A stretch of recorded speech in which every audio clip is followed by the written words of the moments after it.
Thank you all so much for purchasing this project, and welcome to Mhto. So in this project, I'm going to teach you 4 of my absolute favorite routines, and I mean that. As of right now, these are like my absolute favorite routines. I put so much time into these presentations. This is also a project that I've been wanting to share for so long. I've wanted to share a project where we talked about the current mythos of the community and this constant idea of focus on method and fooling people rather than looking at what happens in the mind of the spectator and how do we make it about them? How do we empower them? How do we create performances that invoke inspirational states of being? Because magic has that ability. So in this project, we're going to explore our mythos, and I'm going to offer you a new one that's been spoken of by other magicians before, but I want to talk about it in my own way, as well as share some of the previous wisdom that's been passed down by many great magicians. So I would encourage you to watch this project in a row, not just skip around at first. First, watch it all the way through. I think that's important to really get the most out of it. And then, skip to your heart's delight. But yeah, listen to the talk first, and then you'll be able to see how the performances have been constructed in a very specific way to offer a very specific experience. And you'll get more out of understanding those performances and those explanations that way.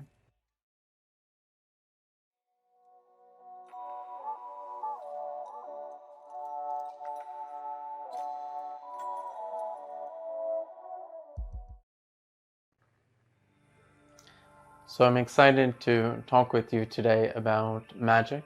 What is magic and what is the process of invoking magic in our spectators? We all have this experience and we all know it in our own different ways, but I've found that this journey of discovering what magic is, both the felt experience as well as how to offer it, is an endless, unlimited journey. It's just limitless. It just goes on and on and on. And even when I feel like I've explored the depths of it, I end up learning even more.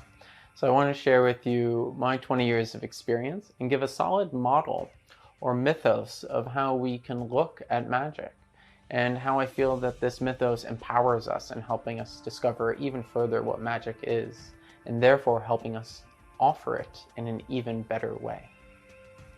So I will be talking about my own experience. I'll be talking about the words of great magicians who've come before me, as well as talking about magic from the perspective of indigenous people.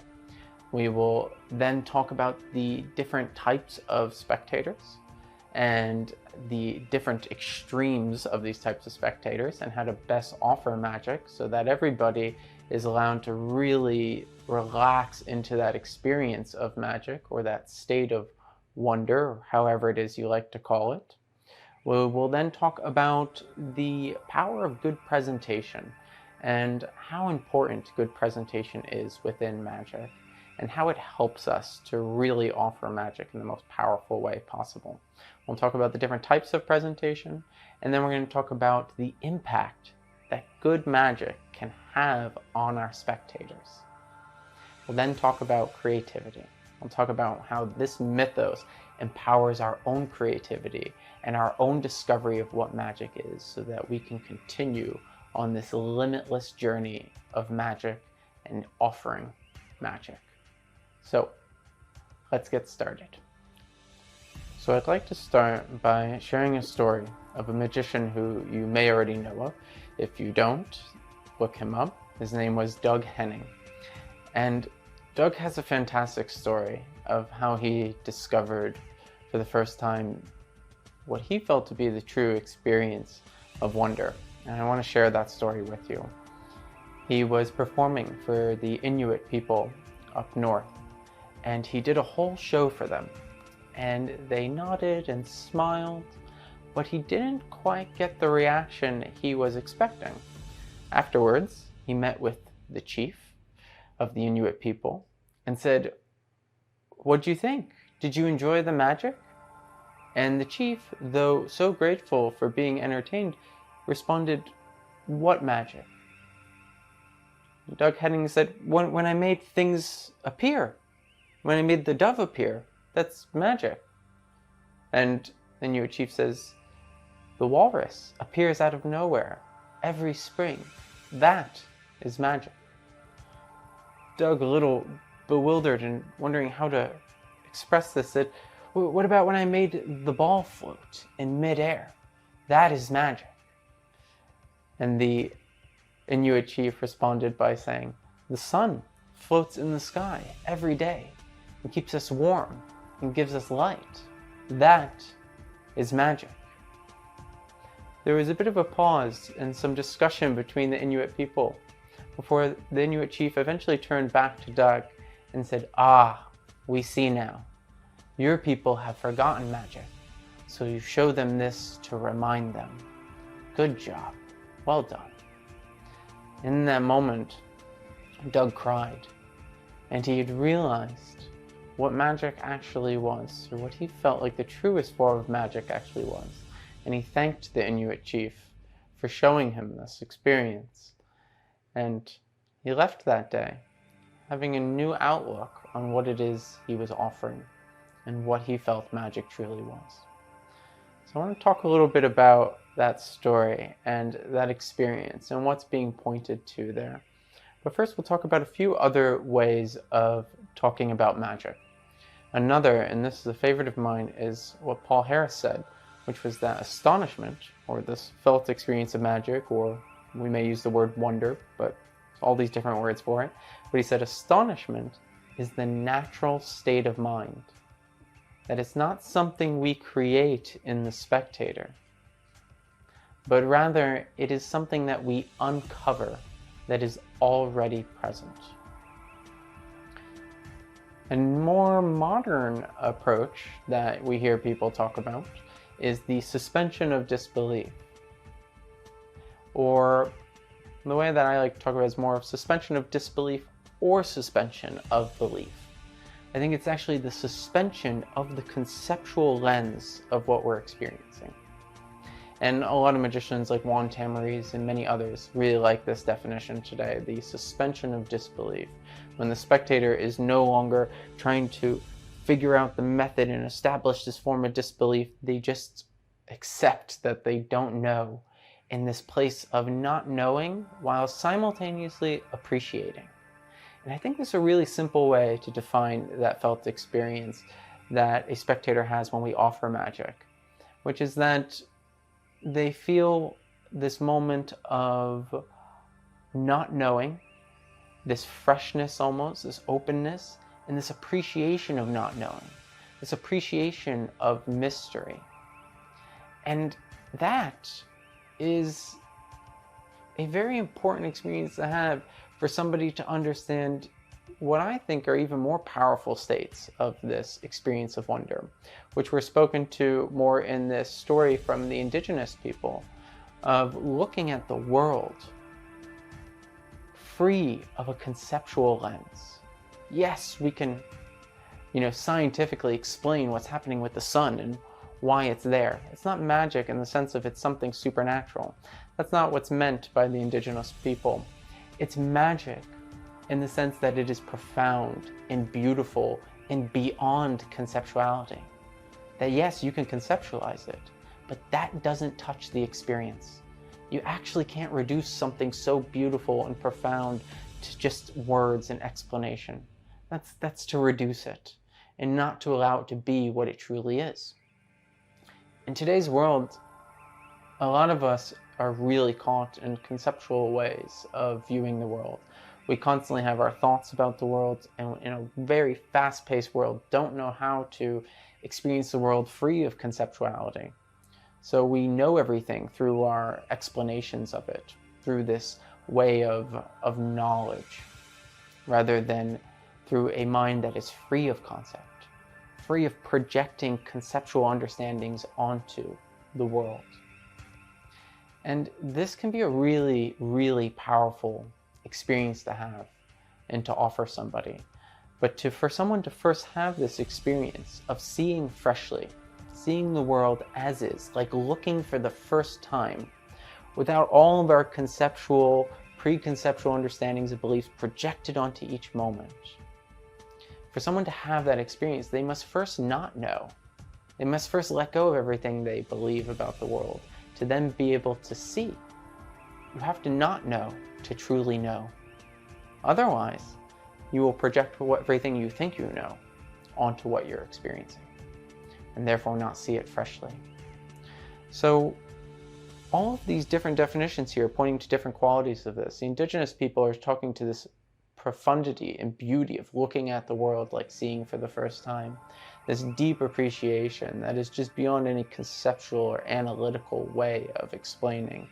Paul Harris, talking about astonishment as the natural state of mind, is also referring to this non-conceptual mind, this mind before concept, that we uncover rather than create in somebody, and that we uncover it by helping them suspend disbelief, which we do by having them follow a narrative of disbelief. They believe they see the coin go in the hand. Oh, I saw the coin go in the hand, then this happened. They're conceptually understanding their reality. And then we show them that their conceptuality was not true. And this is often the case for conceptuality. You can conceptually explain to somebody what an orange tastes like, but they will never know what an orange tastes like until they directly experience it, right? So there's a difference between direct experience and our conceptual understanding of an experience. And our conceptual understanding can color our experience. So that's one way that keeps us from experiencing magic in this larger, profound sense. But then magic, the moment that we offer to people, is this appreciation of mystery, which I think is the precursor to this greater experience of magic. And that is done by helping them follow a narrative of disbelief and then pulling the rug out from underneath them, showing them that their conceptual understanding is not actually the way things are. And they experience this gap, this moment of not knowing. They let go of what they think they know, and they have an opportunity, an openness, an appreciation of mystery, which can allow for this greater experience of wonder.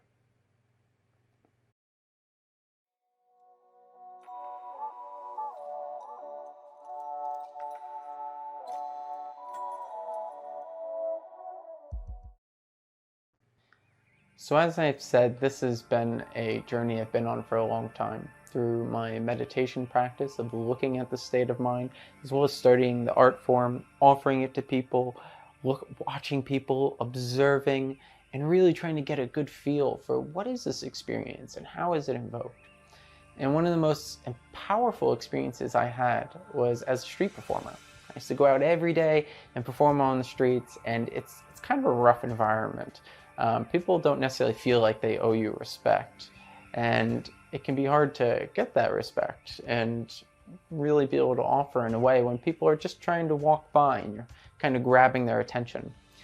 And it didn't help that I had arrogant, egotistical ways of performing magic, which is something I want to talk about. Because when we perform in this egotistical way, where we want to be seen as the smartest person in the room, we're telling people that they're not the smartest person in the room.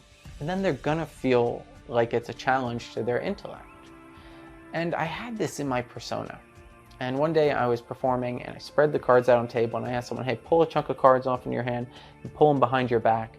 And I turned away just a little bit, but could see out of the corner of my eye, this guy took all my cards and just smacked them off the table onto the floor, onto the brick on this mall outside.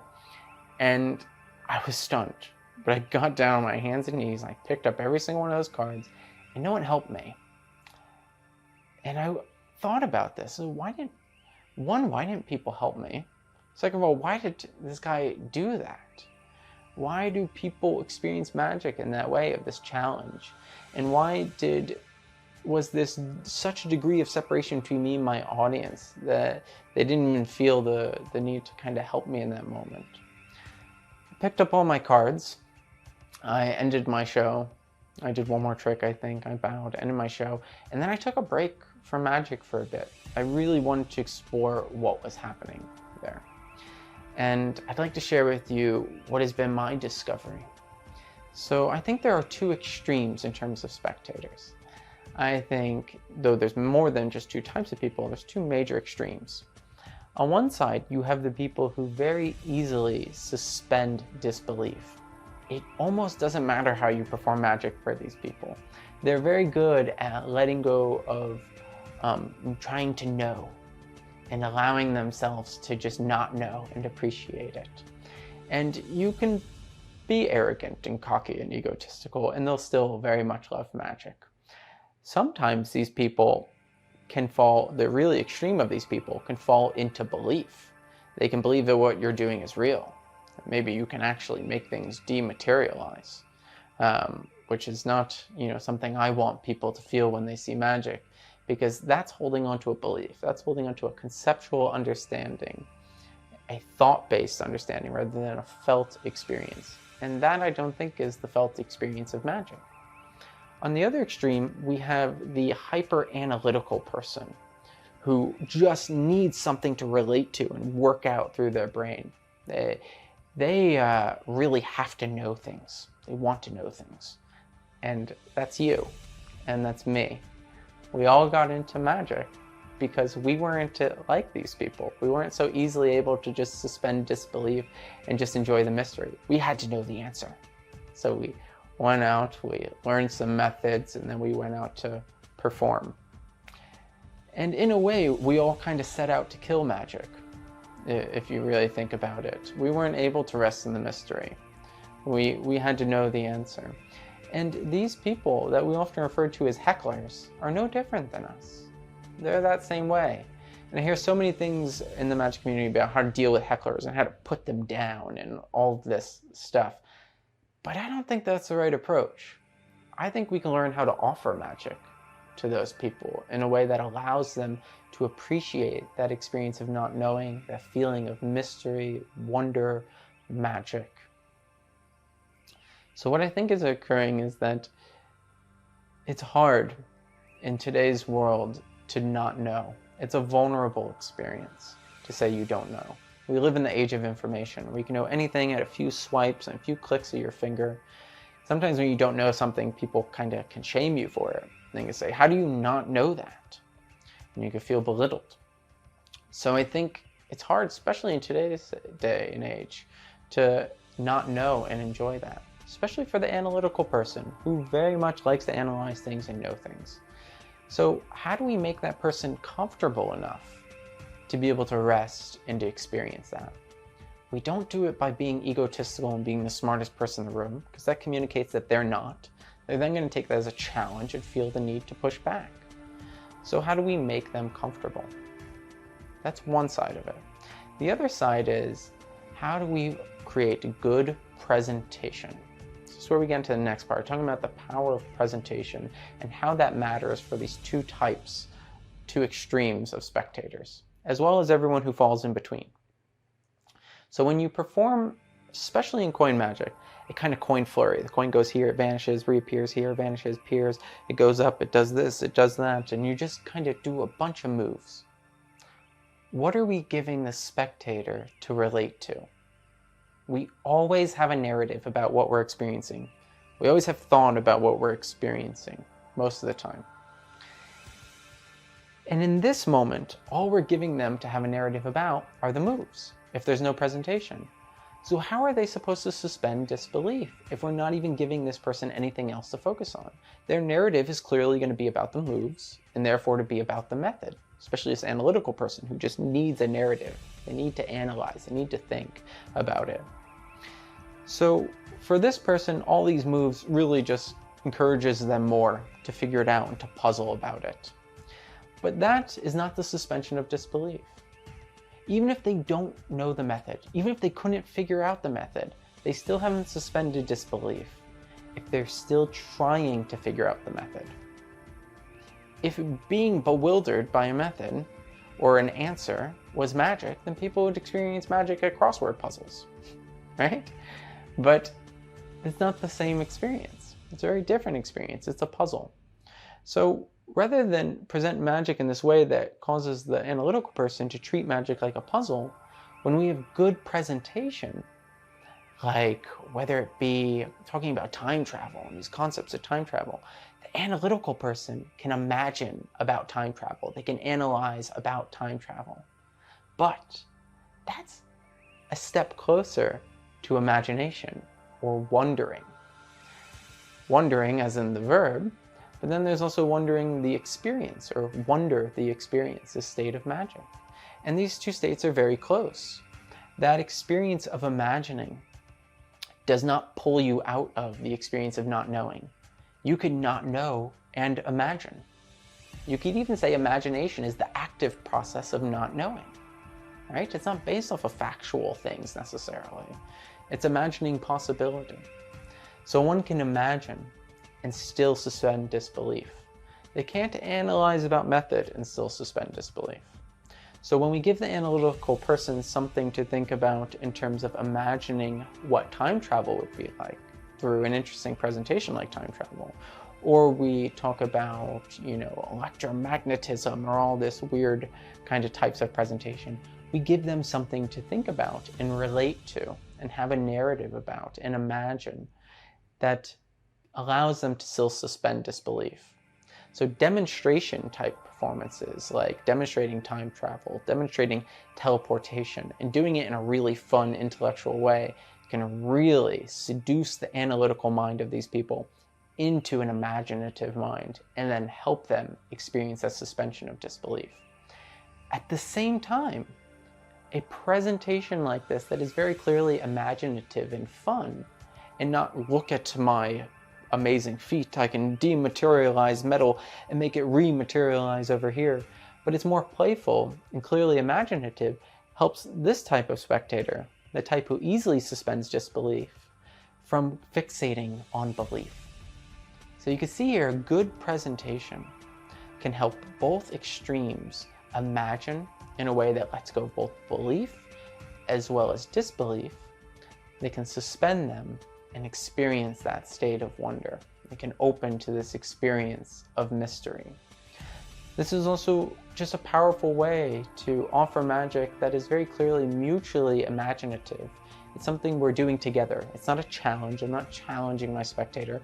I'm encouraging them to imagine with me. So it helps them to relax by setting an example that it's okay to imagine, to be childlike, innocent even.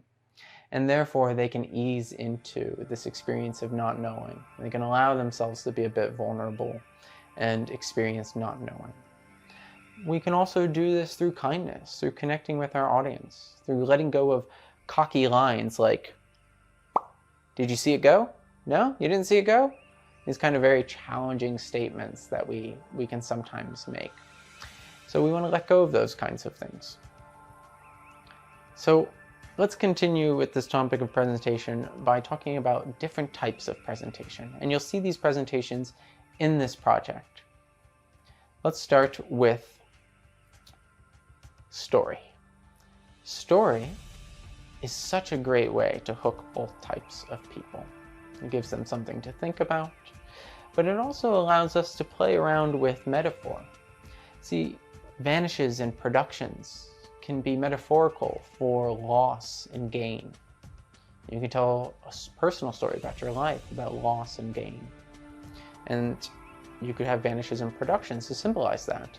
You can have penetration effects, like a coin going through your hand can symbolize getting through tough times or moving through obstacles. Right? All of these different things can be metaphorical while we tell a story. It could keep them from focusing on the method of the moves. It can make it relatable for them as a human being. And because we relate, there's not this barrier between us and this challenge. And once again, they can allow themselves to relax into the experience of not knowing. They can imagine with you the story that you're telling. So story is one kind.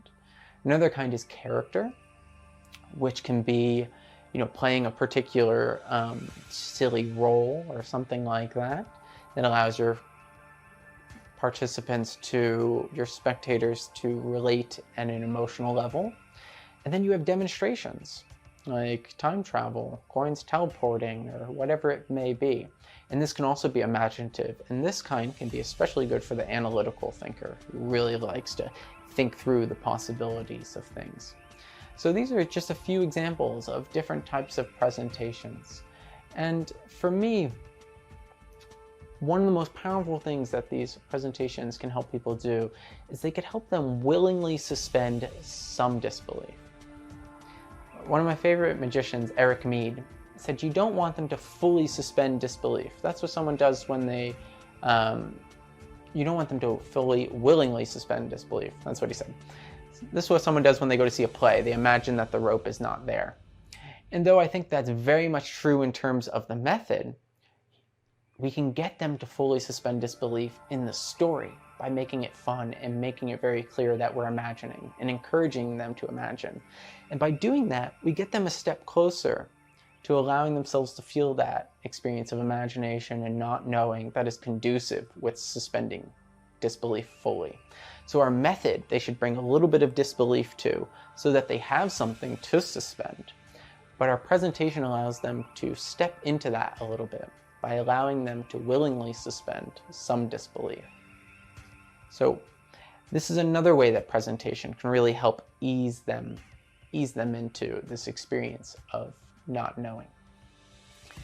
The last bit of this I want to talk about around presentation is how the right presentation can make it feel like your spectator is a part of the magic, rather than just sitting there witnessing you perform magic.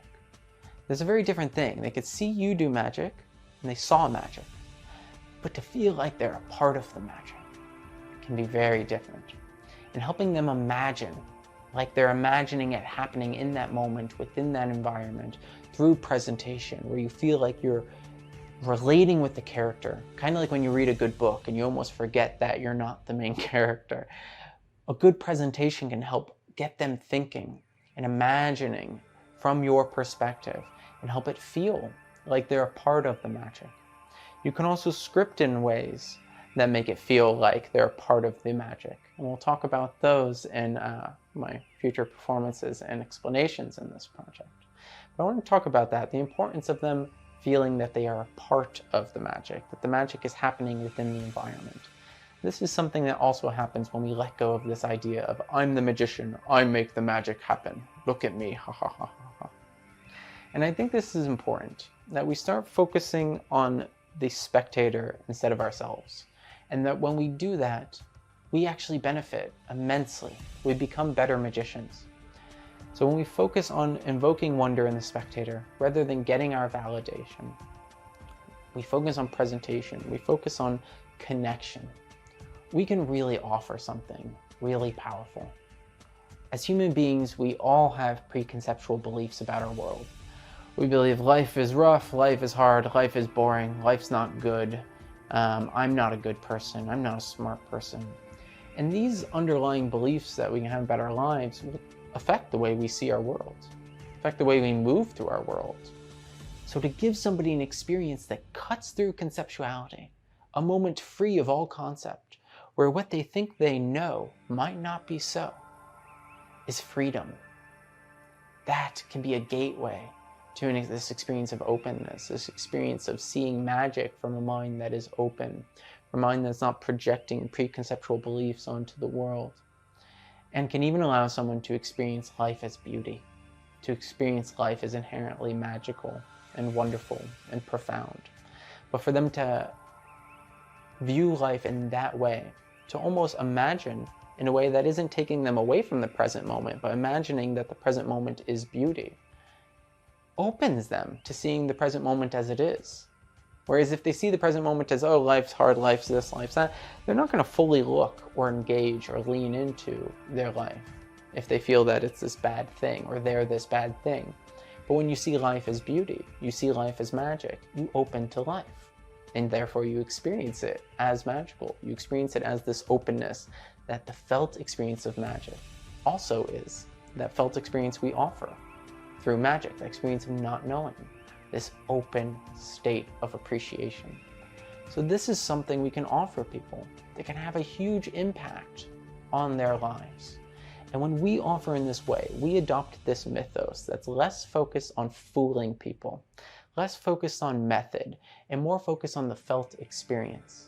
We ourselves are adopting a mind towards this felt experience and less towards an analysis. which means we ourselves are going to connect more with the feeling of magic. We're going to deepen our experience of it and be able to offer it more fully.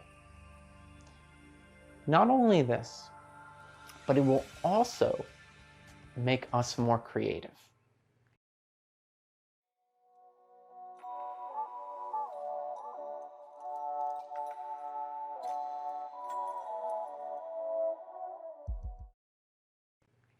So scientists have done some research into creativity, and there's two main types of creativity. There's creativity that takes the conceptual building blocks of everything you already know and tries to add them together to create something new, compounded new experience. And this is an analytical process, and a very valuable one. Throughout all of this, I'm not discarding analysis. It's very useful. Thought is very useful. Conceptuality is very useful. But it doesn't need to govern our lives. We don't need to use it constantly. We actually need a mind of both.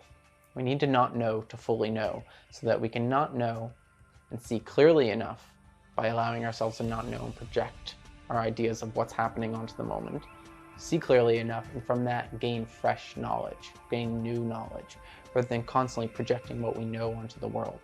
So you need both. You need analysis and you need a mind free of analysis. And there's two types of creativity that are in line with each of these. So this analytical one, like we said, is the building blocks of compounded experiences. And this has been studied as a dopamine response in the brain. Dopamine is associated with a goal-oriented task. You have a goal, you want to accomplish the goal. When you accomplish the goal, there's a spike of dopamine, there's a reward. So it's very much start here, end there. And you get there through a very conceptual, analytical kind of process, is what they find. The other type of creativity that happens spontaneously, new ideas that don't seem to be based off of previous pieces of knowledge compounded necessarily, or maybe it's a mixture of the two. But new ideas come from a mind that, or a brain that is releasing more serotonin. Sometimes serotonin is referred to as the be here now chemical in the brain. It's the chemical that's associated with presence or being present. So this experience of magic, as we talked about, can be a gateway to presence. Presence being a mind that is non-conceptual.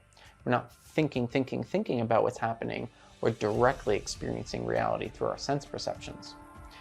So this experience of magic can really empower that feeling and allow us to create this ground of awareness and presence that is more conducive to these types of spontaneous forms of creativity.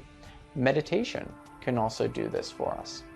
But this is a type of presence, and it could just be how you handle the coins. You could play with them, you could be curious, you can examine them, you could let go of goal-oriented tasks and just be inquisitive, present, notice the textures, playfulness, this kind of just relating directly to the present moment. And this will release serotonin and allow you to take in new ideas from your environment and allow space for new ideas to arise. This is a very powerful form of creativity. This is what allows magicians to create new things that don't already exist. Because the analytical approach to creativity is the type of approach that most magicians use. And this is why so many magicians create something and find out it's already been done. It's because they're using the same building blocks as all the magicians before them. We all read the same books, and then we take the building blocks, the knowledge we know, we compound it, we create something new, or we think, and then we discover someone else did the same thing. Because they have the same building blocks. So how many different possibilities really are there if we're all using the same building blocks? We have to get new building blocks. We have to bring in new ideas. And to take in something new, you must first not know, so that you can know. So this mind that looks out from a place of not knowing is a type of knowing without concept. It doesn't mean we look at the world and we go, oh, I don't know what this is. It's we open to the idea that maybe we don't know, so that we can see with a sense of presence and freshness, like seeing for the first time. That state of presence, that state of inquisitiveness, curiosity, interlaced with our magic, can allow us to be more creative and allow us to better understand this experience that we are offering to our spectators. Because this experience is an endless journey. It is limitless, this feeling of magic. this feeling of not knowing. As Einstein said, imagination is more important than knowledge, because knowledge is limited. You can measure how much you know. But the mind that doesn't know, the mind of imagination, is limitless. And I think this experience of magic is very close to that. And I think when we allow ourselves to really explore that rather than the analysis all the time, we can deepen and deepen and deepen our understanding of magic endlessly, which will help us better offer it to our spectators, impact their lives in meaningful ways, and impact our own lives in meaningful ways. So this is the mythos I wanted to offer you. It may not be anything new to you. Maybe there's new pieces here, but I wanted to share with you my experience and how this mythos has greatly changed my magic. So I'm going to show you some of the examples, some of the performances that I've created that have really stemmed from this mythos, and I would have never had the inspiration for without this mythos. So I offer it to you in hopes that it will benefit you.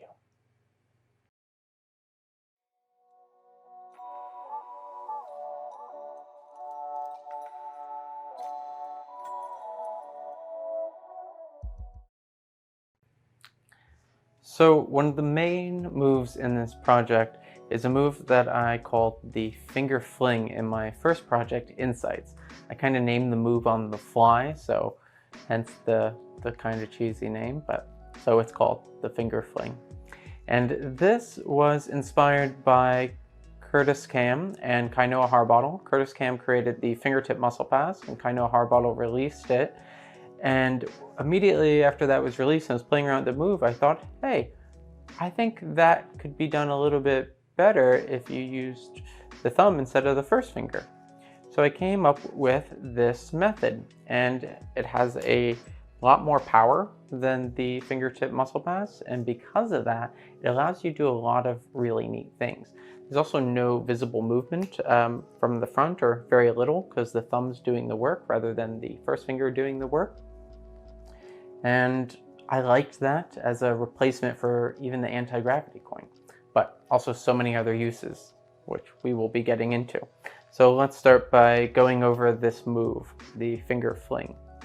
So you're going to hold the coin about as far in on your first finger as your nail goes. That's how far I have the coin. And then your thumb is going to bend like so. You want it bent in this L-shaped position. Okay? The more bent it is, the more power you're going to have from it extending straight.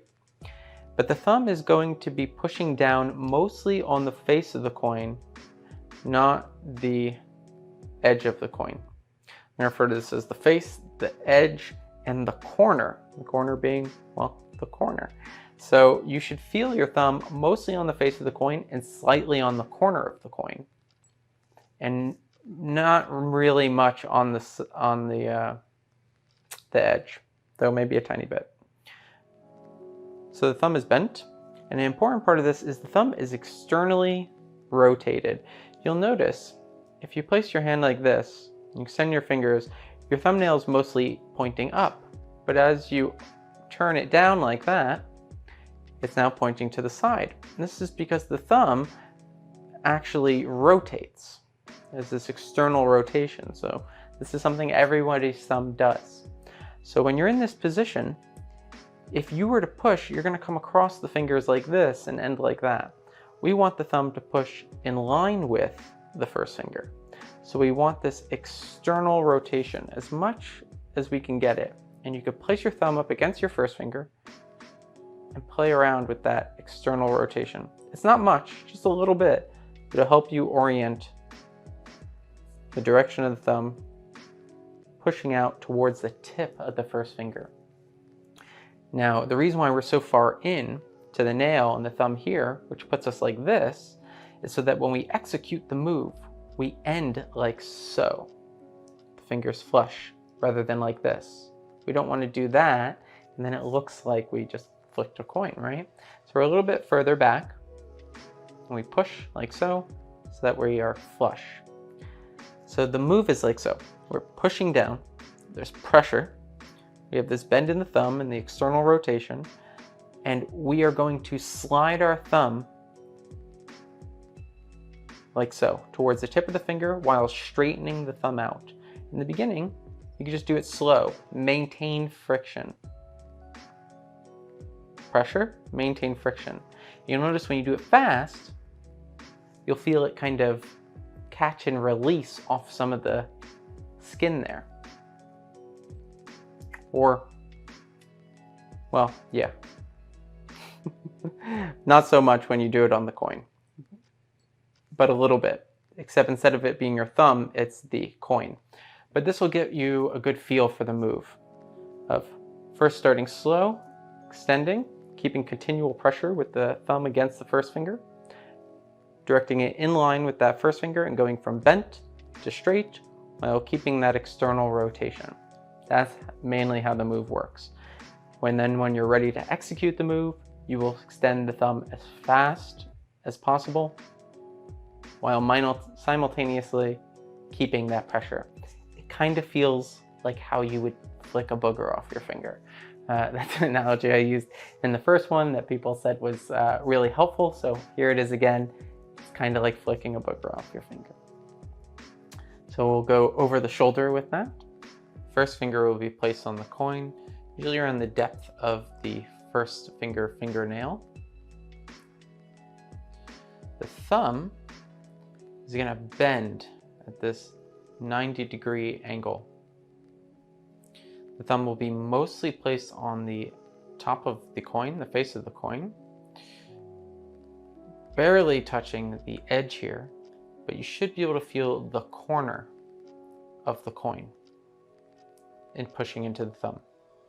Not so much on the edge, very much on the corner and the face. My thumb is on the coin like so. The thumb is pushing down, and the thumb is externally rotated. So your thumb can rotate externally. So if you place pressure on your first finger and externally rotate your thumb, you'll get a feel for this. The thumb naturally does this. As it extends away from the hand, it rotates.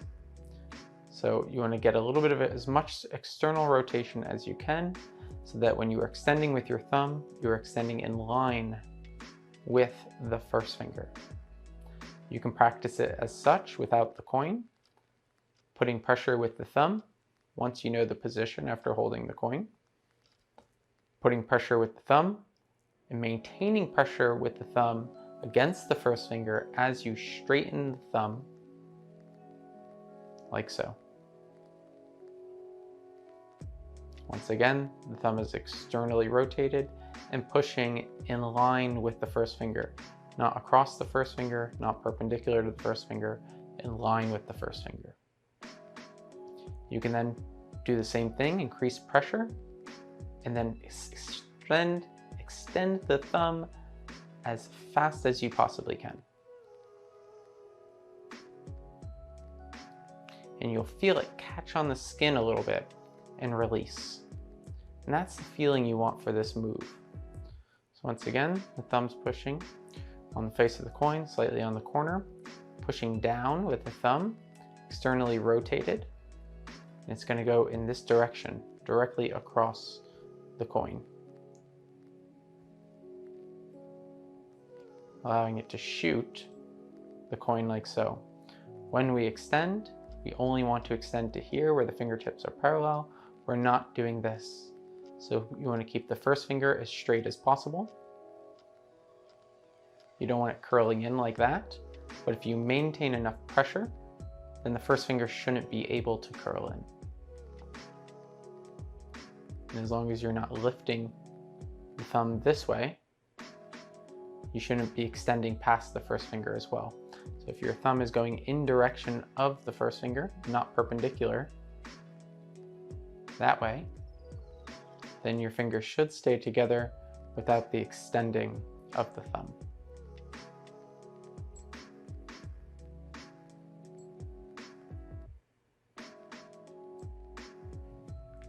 And that is the finger fling. So as I said, we'll be using this in every single routine in this project, so I want to go over that first, and now we can jump in.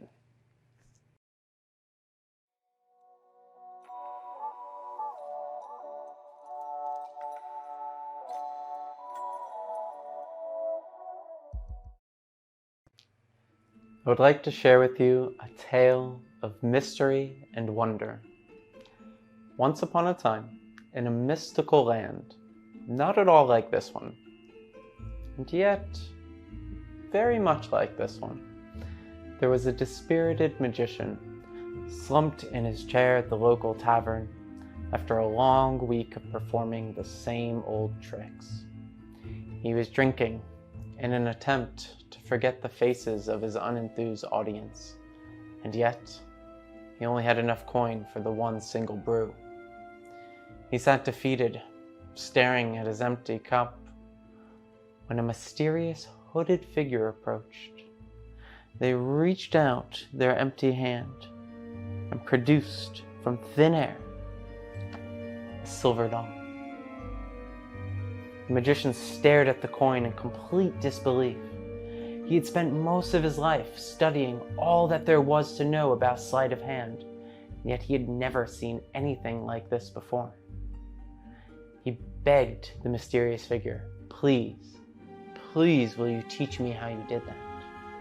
After a long pause, the mysterious figure leaned in and quietly spoke an ancient secret, never written, only ever whispered, passed down from ear to ear since beginningless time. They then picked up the coin, added it to the magician's cup, and said, like this, and from thin air produced another silver dollar. They added this coin to the magician's cup as well, and said, "You may now fill your cup if you still feel that it is empty." The magician, overwhelmed by the profundity of what he had just witnessed, had to check to make sure that what he had just seen was actually real.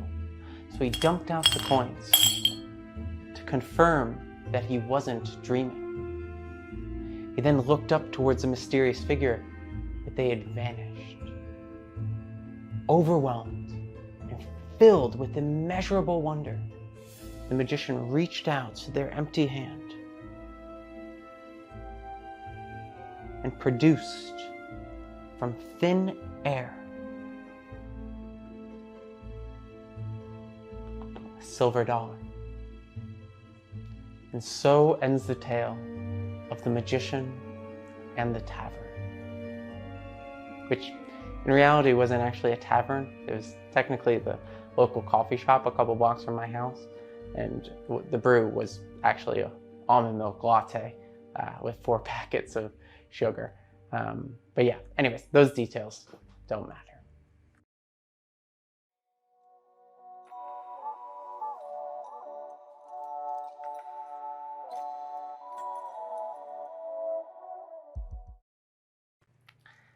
So this is fiction. I was thinking, what experience in life feels as magical as magic? And can I use that as a presentation? An experience that many people have had that connects them with the experience of magic that they already know, even if they've never seen a magic trick before. And what arose was the times in my life when I've been reading a really good book, a good fiction, and I'm so caught in the book that I forget that it's not real. It's such a perfect example of suspending disbelief and feeling that quality of magic, especially in a fantasy book. And in this case, it was inspired by one of my favorite books, American Gods, where the main character, Shadow, does coin sleights. He rolls a coin across the knuckles, he does different sleights. And if I remember correctly in the book, they actually even described some sleights kind of specifically. So it was like, oh, this, the writer understands magic.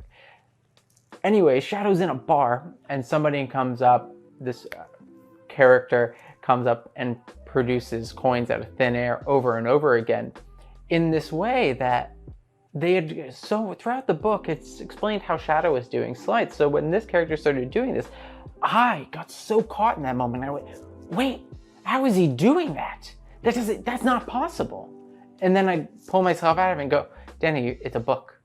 There's no actual method here. And I loved that quality of just being really captured by a good book. And when I was a kid, I constantly had my face in a book. I almost got ran over by a car on multiple occasions because I would walk with a book in my hand. So for me, that's a really powerful experience that I wanted to communicate in some way with this routine.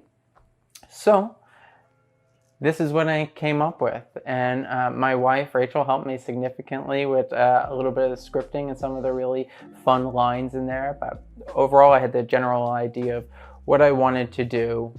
We sat down, scripted it, made it as magical as I possibly could, and wanted it to end in this way where it blurred the lines between, wait, is this real, is this not real? The story is impossible, and yet the magician's doing something impossible right in front of the spectator. So maybe the story is possible. And then from there, it ends with this, finding out that the character was actually me, right? And then how that makes the whole presentation actually the fruition of the story itself, as well as the story itself. So I liked this. It was this quality of taking a story and blending it with reality to the best of my ability, the way that I felt a good book does. And so this is fiction. Let's dive into the instruction. So for this routine, we'll use $3 silver, or you can use $half or even quarters. There's no limit to what size you can use for this. And in this, I perform it in a very parlor style, but there is a close-up version of this that you can do that we'll go over. But for now, we'll go over the parlor version, which is that I have the coin stepped like so, behind the mug. And just two of the coins, they're stepped so that I can actually push down, and that levers that coin up so that I can do it silent. I can pick it up silently. Those go here. This one goes in my lap so that I could grab it with my elbow pinned to my side. I don't want this kind of reaching action to grab the coin. So wherever your elbow rests by your side, your fingertip should be able to touch that coin in your lap. And then the routine starts. I start my presentation. I keep my hands open so that they can see. And you want this cup a little bit closer to you if you're doing this parlor style or even close-up style, so that when your hand rests behind it, they don't see much of your hand, no matter what angle you're really looking from. You see a lot less of the hand. And this is helpful because this is going to allow our hand to drop out of view and into our lap and make it so that it's less obvious that the hand is gone, which is really helpful. So I'm going to gesture, and then when we're ready to do the first production, it's as my body turns that I'm grabbing that coin. This larger motion of my body turning is going to cover this rotation of my shoulder. I don't want to do this and then turn because there's a little bit of movement there that's not covered. So we're going to cover that motion by turning. Okay, now I have the coin. I'm going to lift up so that I'm just under the edge of the table, really close here. And I have the coin in position for the finger fling, also pointed like so. Because the small edge is facing the spectator, it's less visible than if it were this way, which is going to be important in a moment.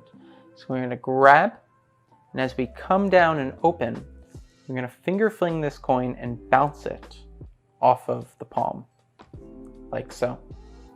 Now when doing this, to make it invisible, you want to do a couple of things.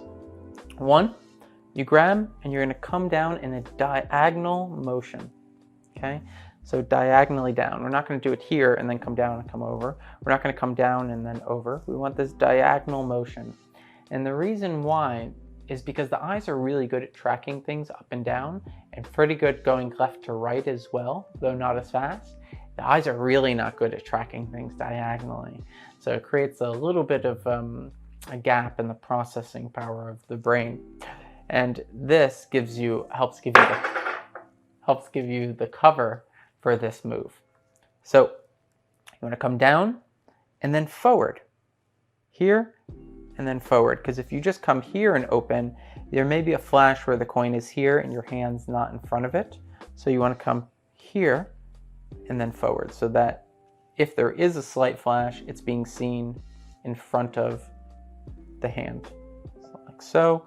Right as the hand opens is when it should be hitting that part of the hand. The coin is going into an almost cupped hand. This actually helps you get the cover that you need. And it is bouncing off that palm onto the table. That is the first production. At this point, the coin is going to rest on the table. I like to bring my hand back up in the body turn and back up behind the cup so that you don't just see a hand kind of come up out of nowhere. So, like so. And the story continues of the magician shocked. He'd never seen anything quite like this before. And I didn't want to add this to the cup immediately because I didn't want this part of adding it to the cup and then this long pause before the next production. I wanted to feel like the second production the hands were really empty. So I don't dump the coin into the cup until right before the second production. So I continue with my presentation. Produce the coin, and then the mysterious figure, before producing the second coin, picks up the coin and adds it to the cup. And at this point, I picked up this coin from behind the mug, like so. This coin's in finger palm. And I'm going to scoot the cup over just a little bit. Gives motivation for why my hand is here. I'm scooting the cup like so. I have the coin in the finger fling position. These fingers through the little hole here. I'm just pushing the cup over just a tiny bit, not much. As this hand comes up, I'm going to make sure these fingertips are in contact with the cup as I finger fling this coin behind the cup, off the palm, and into the cup. So here, that's going to bounce off the palm, into the cup, and we're going to maintain that first coin in finger palm. Ramsey subtlety. So, when you execute this move, you come in, the fingertips are touching the cup at the moment that this coin shoots across. The hand is at a 45-degree angle, and then slightly forward just a little bit, because you're basically going to bounce it. But it's mostly going to hit and come up if you hit that palm just right about center. And then you're going to follow it up and kind of guide it into the cup. So it's here. Like, try that again. It's like this. Then the hand comes to rest. We can then gesture for a brief moment, showing this in Ramsey subtlety. And for Ramsey subtlety, we've talked about angles a lot in previous projects. So if you haven't heard all my kind of pieces of advice on angles, go check those out. But for those who know, you know that as long as this coin is mostly level, you're not going to flash if you have a slight lip in front of it. Now, because you don't have to worry about flashing underneath, you could tilt up a little bit. So this coin can be slightly tilted upwards. Fingers curled in, like so. You can get this nice little Ramsey subtlety. So they can see the empty palm, and yet the coin can't be seen. So they come out. The second production occurs. We're going to keep the coin in the hand for this part. I pick up this coin behind the mug, and I grab the mug, these two fingers in, pinching it up against my first finger while holding the other coin, like so. So you can actually pick up the mug here. You're going to want a mug with a handle that is a little small and snug, and you'll have to play around with different mugs depending on your hand size, but you will be able to find something that allows you to even do it without the first finger, just these fingers extending and hold the cup, but the back of your first finger can also add support. I pick the mug up and drop it in. I open my hands a moment later as I talk about the profundity of what he just witnessed. And the reason for this is my hands are going to come together a moment later, and I'm going to execute the finger fling again, shooting the coin into Ramsey's subtlety of the left hand. So when your hands come together, that's tension. So the second you do this, people think you're about to do something with your hands coming together, and they focus on that. So you don't want this moment here where you're just here and then you do this to execute the transfer of the coin, because it's a moment of tension. It'll be very clear something happened there. The reason why I extend my arms first to talk about the profundity of what he had just witnessed is because by doing this, my hands now have to start coming in to come back to their rested position. So the initial movement of my hands coming in won't set off any alarms, right? Because they're motivated for why my hands are coming back in. They're just going to come in a little bit further and then continue as a gesture. And the gesture then motivates that continuing and circular action. So the hands coming apart motivates them coming in. The gesture afterwards motivates the kind of circular motion of the hands coming in a little bit further, the hands touching the cup to get this cover of the coin shooting across. For the shooting across itself, you're going to want your first finger just slightly higher than your second finger. This is going to create a lip so that it hits that and kind of stops, like a little stopper. Okay. Of course, this is going to be a little bit more angled. You're not going to be like this. You're going to be like so. So you have two stops. You have the first finger as well as the base of this little fleshy area here. It's going to land like that, right in finger palm position. You can use Ramsey subtlety again here. And at this point, I dump out the cup, and I do this for a couple of reasons. One is I have to motivate why I'm not dumping the last coin in the cup, and I'll talk about that why in a bit. But two, by tipping this out, putting it down, gives me a motivation to gesture to the coins and place this coin into classic palm position. But not, depending on where your classic palm position is, you might want to put it a little bit higher. Okay, we'll go over that in a little bit. But, so I point, and then I'm going to do a subtlety that I call the OP subtlety, or the open palm subtlety. And this was inspired by the cap subtlety, which you guys may know. It's this one, where you can see the fingers, but you can't see too much of the palm. But sometimes it gives this illusion like you can see a lot of the palm because you can see these inside parts of the fingers. But I didn't like the sensitivity of this. Sometimes you could do it like this if you're just right, but as you come over this way, you start to flash the edge. And then if you come that way, you can flash that edge. You don't have too much cover here. With this right here, you have this, what I refer to as the open palm subtlety. You get this nice little moment of concealment where you're using this whole muscle here by flexing in with the pinky a little bit and lifting this whole pinky as well as that muscle, which actually creates cover with the first finger, with the pinky itself, as well as the whole base of the muscle. So it's actually better covered. You also get the illusion of seeing some of the palm by lifting the thumb up and showing this chunk of the thumb here. This part of where the thumb meets the palm. You can then also curl the fingers in, allowing you to get that illusion, or not illusion, you actually get to see the inside of the fingertips. And in this way, you get to see so much of the hand. It creates a nice little illusion of really feeling like the hand is empty. And that is that last production. Now, once again, with the angles here, if this coin is level or slightly tilted this way, slightly tilted up like so, then you don't have to worry about flashing. But for the most part, this is going to be up at eye level as you reach out.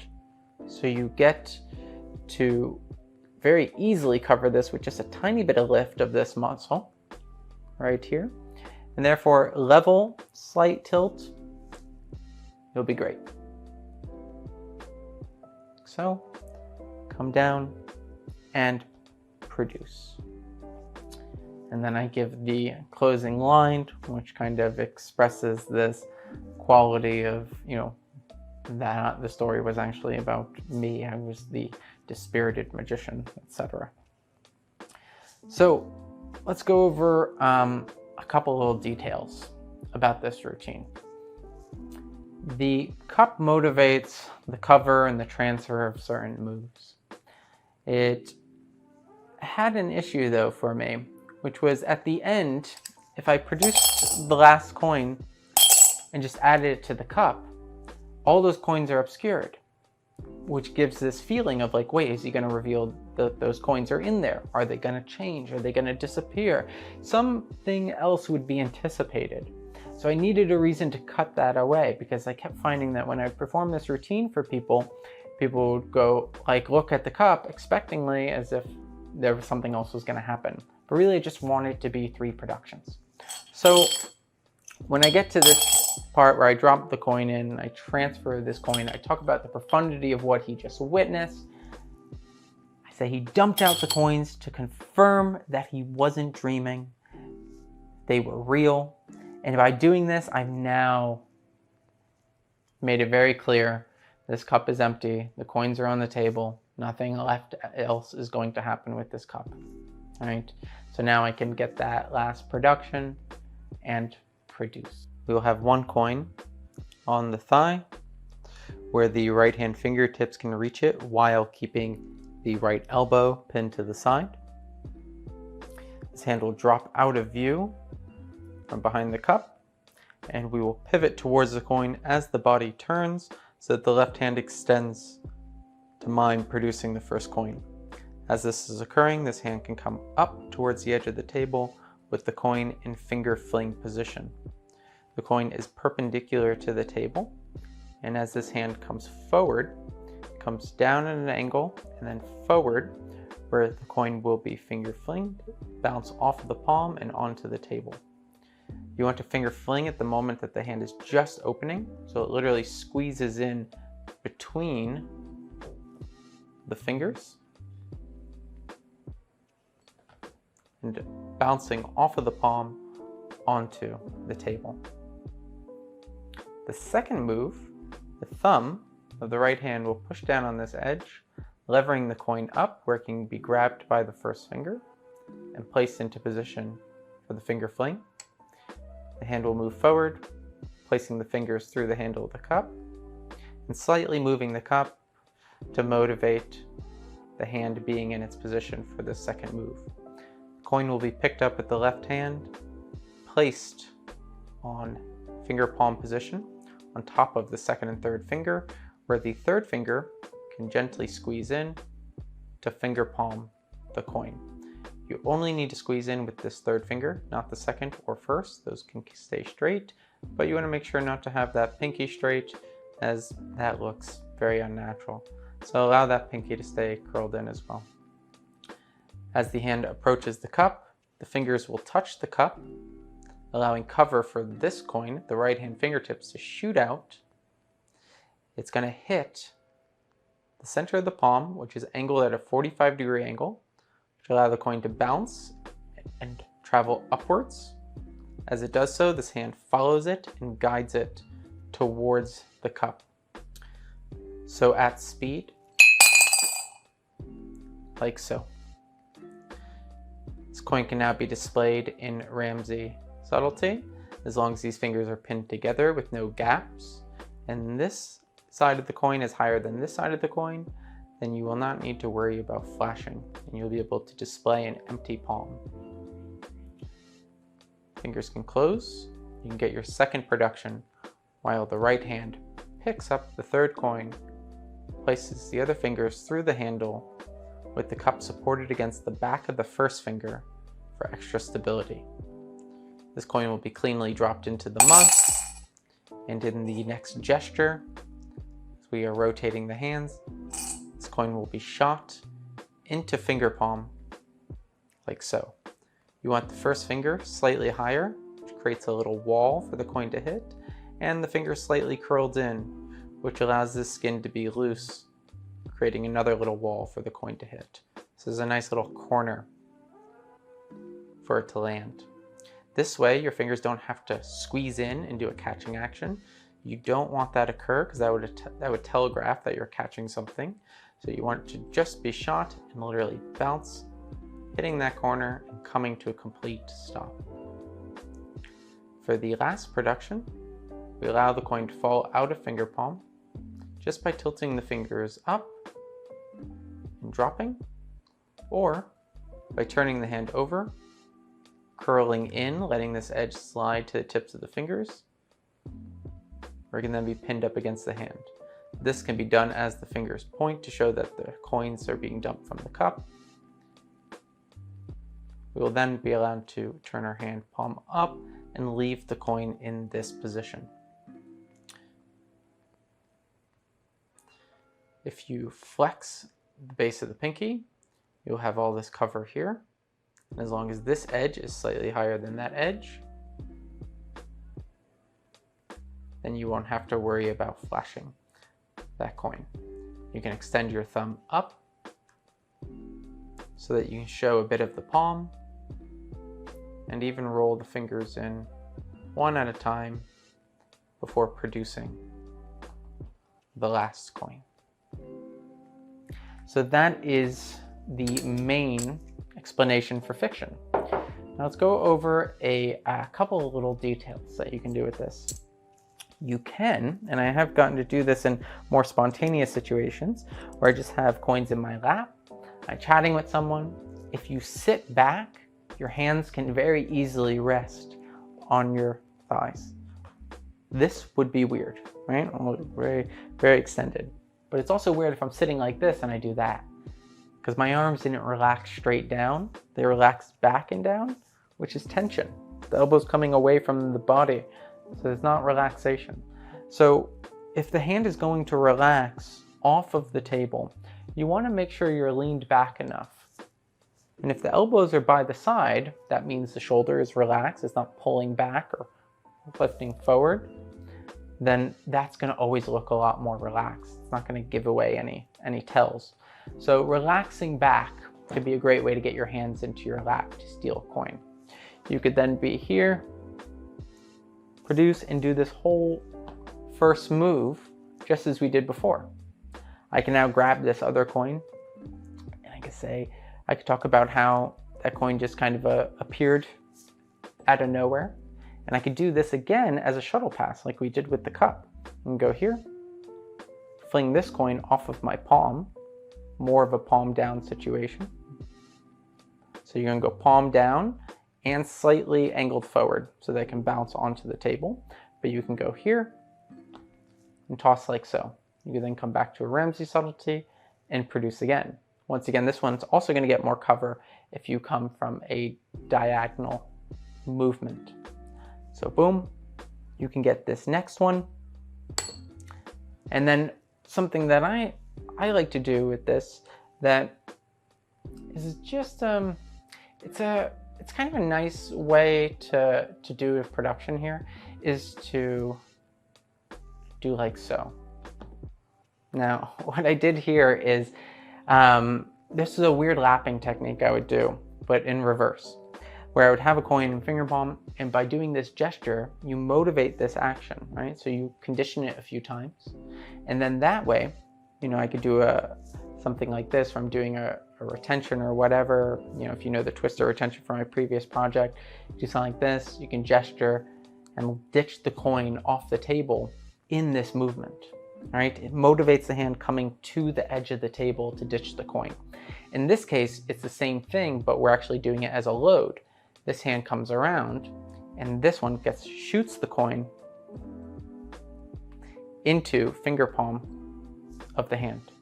Now we don't want to catch it. We don't want to do this, right? And that's the same for all of these moves. We don't want to do that when we catch it, which is why it's very important that we learn how to get to stop on that first finger and stop with that flesh. So this hand doesn't have any kind of catching action. It just flings and shoots.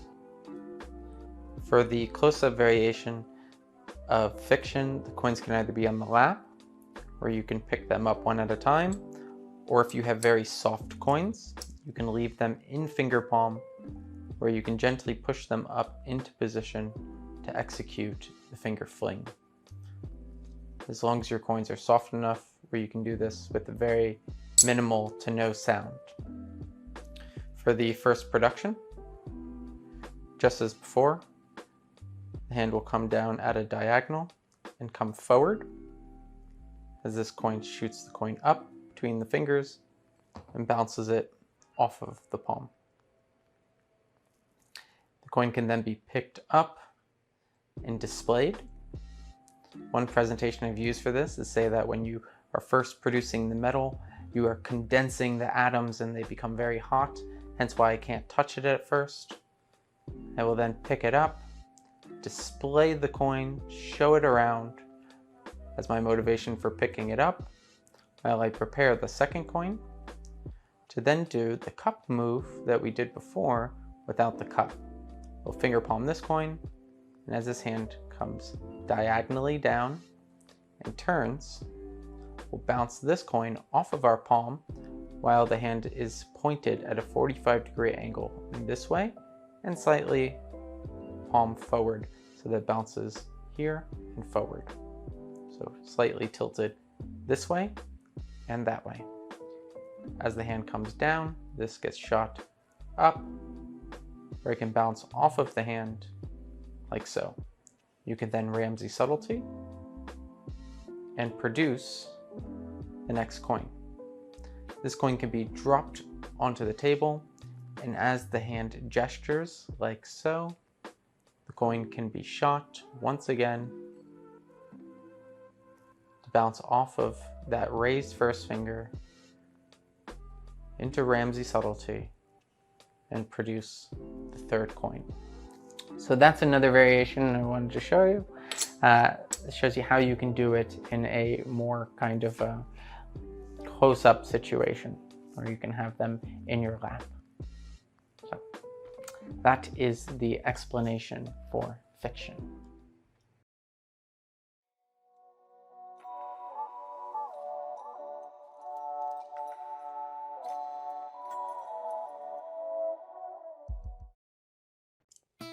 So I want to show you guys this amazing trick, if I can remember it.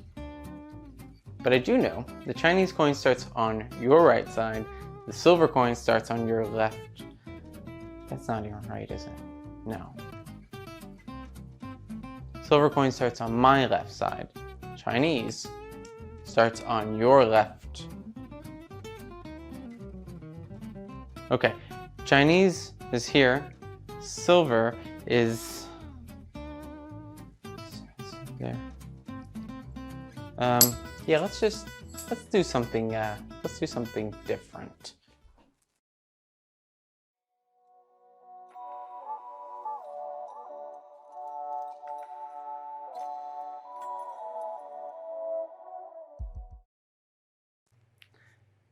So Discombobulated is an example of a presentation that is based in character. And in this case, you wouldn't even need to script this necessarily. You could do this silently and mime the whole thing, as long as you really act out the emotion, the bewilderment of it all. And this allows the spectator to relate from an emotional place rather than an analytical one.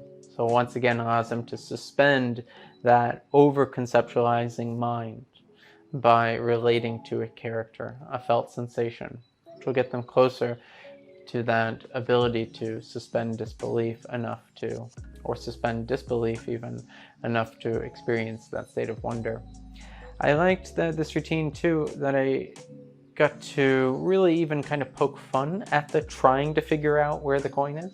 Why are they going to try to figure out where the coin is if I can't even figure out where the coin is? And I'm making fun of the whole process of trying to figure out where the coin is. So there's that quality to it. It kind of pokes fun at over-analysis. And on top of that, it plays this role that I think is very important for us to do as magicians, which is to be the fool every once in a while. Nobody is perfect all the time. People make mistakes. And if we get up there and we perform magic, we just do it perfect all the time and nothing ever goes wrong for us, that's not very interesting. It's like if you went to see a movie and the main character never has any conflict, everything just works out for them. It'd be a pretty boring movie.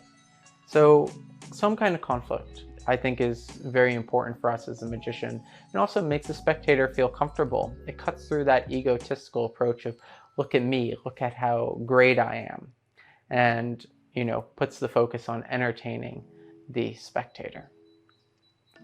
So let's dive into the explanation. So the first move in this routine is the rolly retention. And this was a move I created very early on for me in my magic journey. And I chose this move for particular reasons, which we'll go over in a minute. But first, it's very similar to the kind of Ramsey retention, where the coin would drop into finger palm using gravity, and similar to the Gaultier vanish, which uses a kind of the rolling of the coin. So both using gravity, but that's the only similarities I was able to find. So I hold the coin between the first finger and second finger and the thumb at the tip of the coin, and all I'm going to do is let the coin roll into finger palm, but it's a second finger palm. So the coin's held here, the ring finger is up against the side of the hand there. This coin's going to roll across the palm and roll across the side of that ring finger and into that position.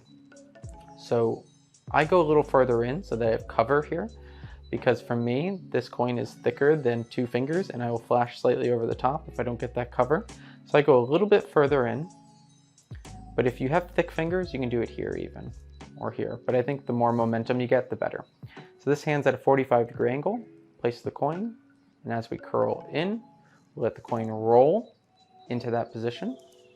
So it'll roll into that position. And I chose this move for this exact reason, that it puts it in this position. See, when I construct a routine, I want it to look as natural as possible. So I choose the right moves to piece together. A lot of times, magicians tend to do the move they like the most. They're like, oh, this is my favorite retention, so I'm going to do this one for this routine. But it might not be a good fit. My favorite retention wouldn't put this coin exactly where I need it. But for this next move, I need the coin to be in this exact position.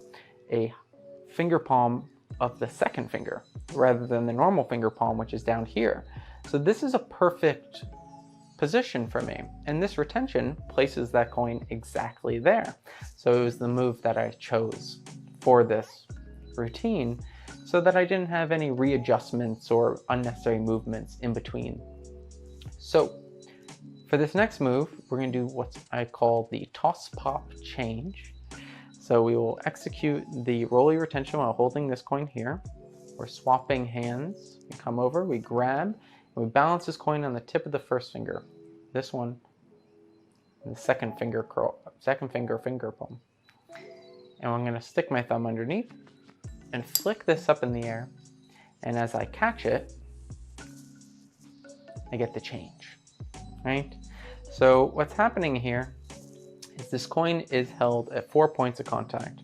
The middle finger there, the first little phalange, base of the middle finger, the ring finger at the tip, and the tip of the thumb. And these 4 points of contact would make a perfect cross through the center of the coin. Now, if you hold the coin between the ring finger and thumb firmly, and you extend everything, allowing the coin to pivot around that tip of the middle finger, it goes up into spellbound position. And you can even practice as a drill of going back and forth. So what occurs here is we flick this coin up in the air, and then this hand comes up. At this point, we execute the move, so we're in the spellbound position. And as this coin starts coming down, right when it gets right behind, we're going to start dropping with it. And as we drop, our hand's scooting underneath where that coin is falling down, allowing it to fall straight into finger palm. We can also think of it as scooting in this way. So you can kind of do a combination of both, where you can kind of scoop in like so, or scoop in like so. But for me, I tend to just mostly do this one with a little bit of the side scoop. That coin drops straight into finger palm. And that is the toss pop change. From here, the thumb will push down so that we're holding the coin at the tip of the fingers and readjust to get into position for the finger fling. Now at this point, I will look here to see that the Chinese coin is there or not.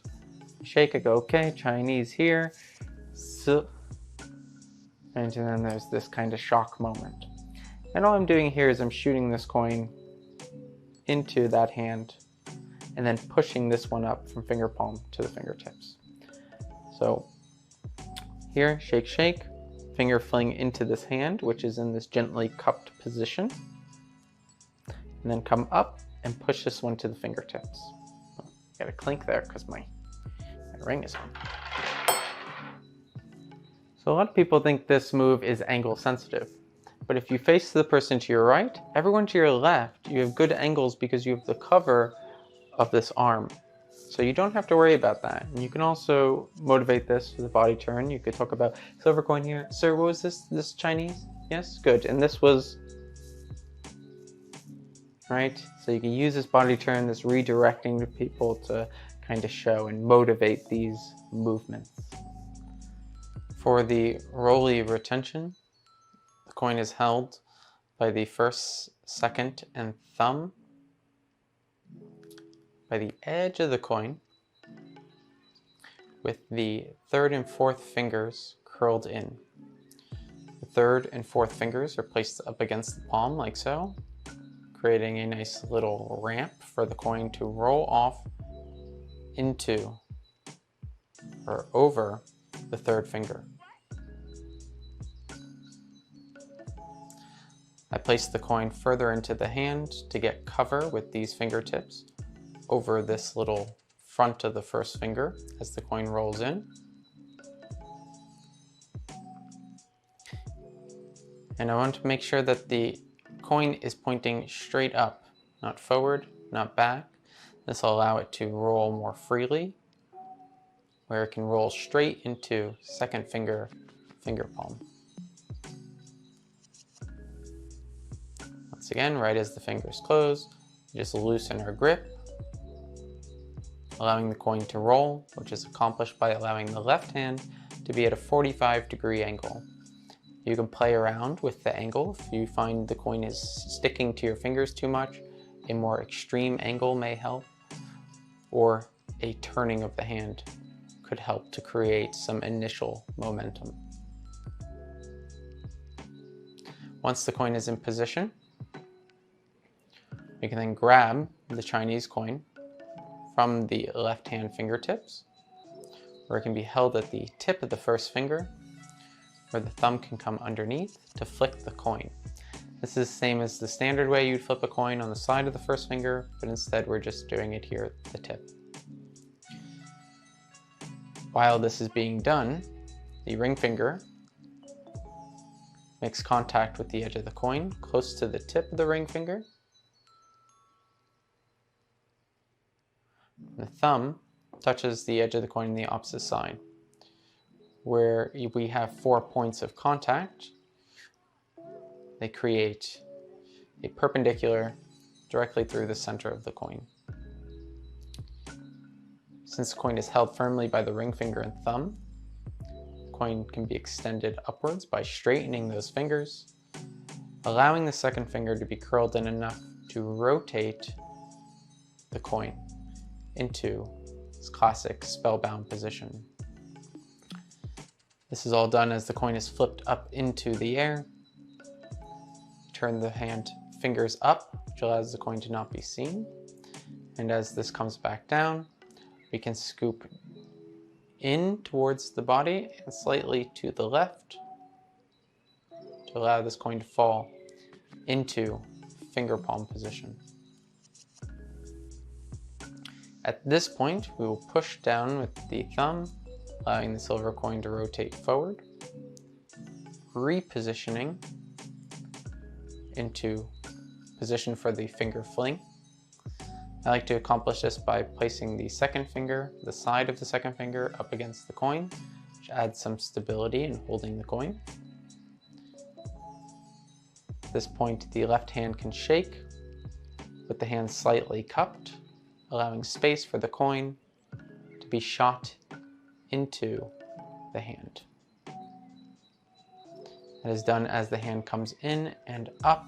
The thumb touches the Chinese coin, pushing it to the fingertips, where the coin can be shown to have switched places with the silver dollar. That is the explanation for discombobulated.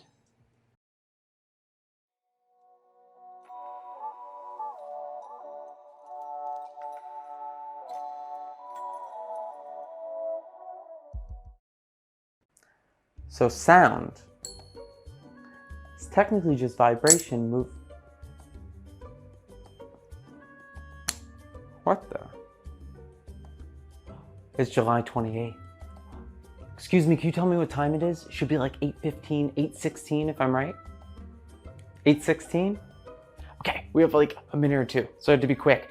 But every 10 years, on this date, at this time, the Earth's electromagnetic field is affected in this way.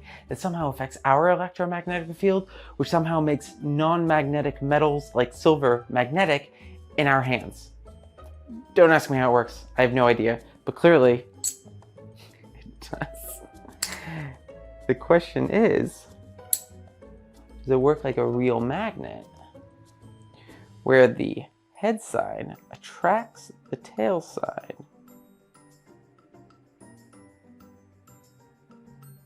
Yeah, and the tail side repels the other tail side. That's nuts. Let's see how strong it really is. Wrong side, whoops. What's going on? We're losing juice here. Maybe if we get enough friction going on our hands, we can amp up our electromagnetic field and get this, in theory, to work a little bit more. Let's see. Huh. So it's a bit weak now, but there's still some. Yeah, there's still a little.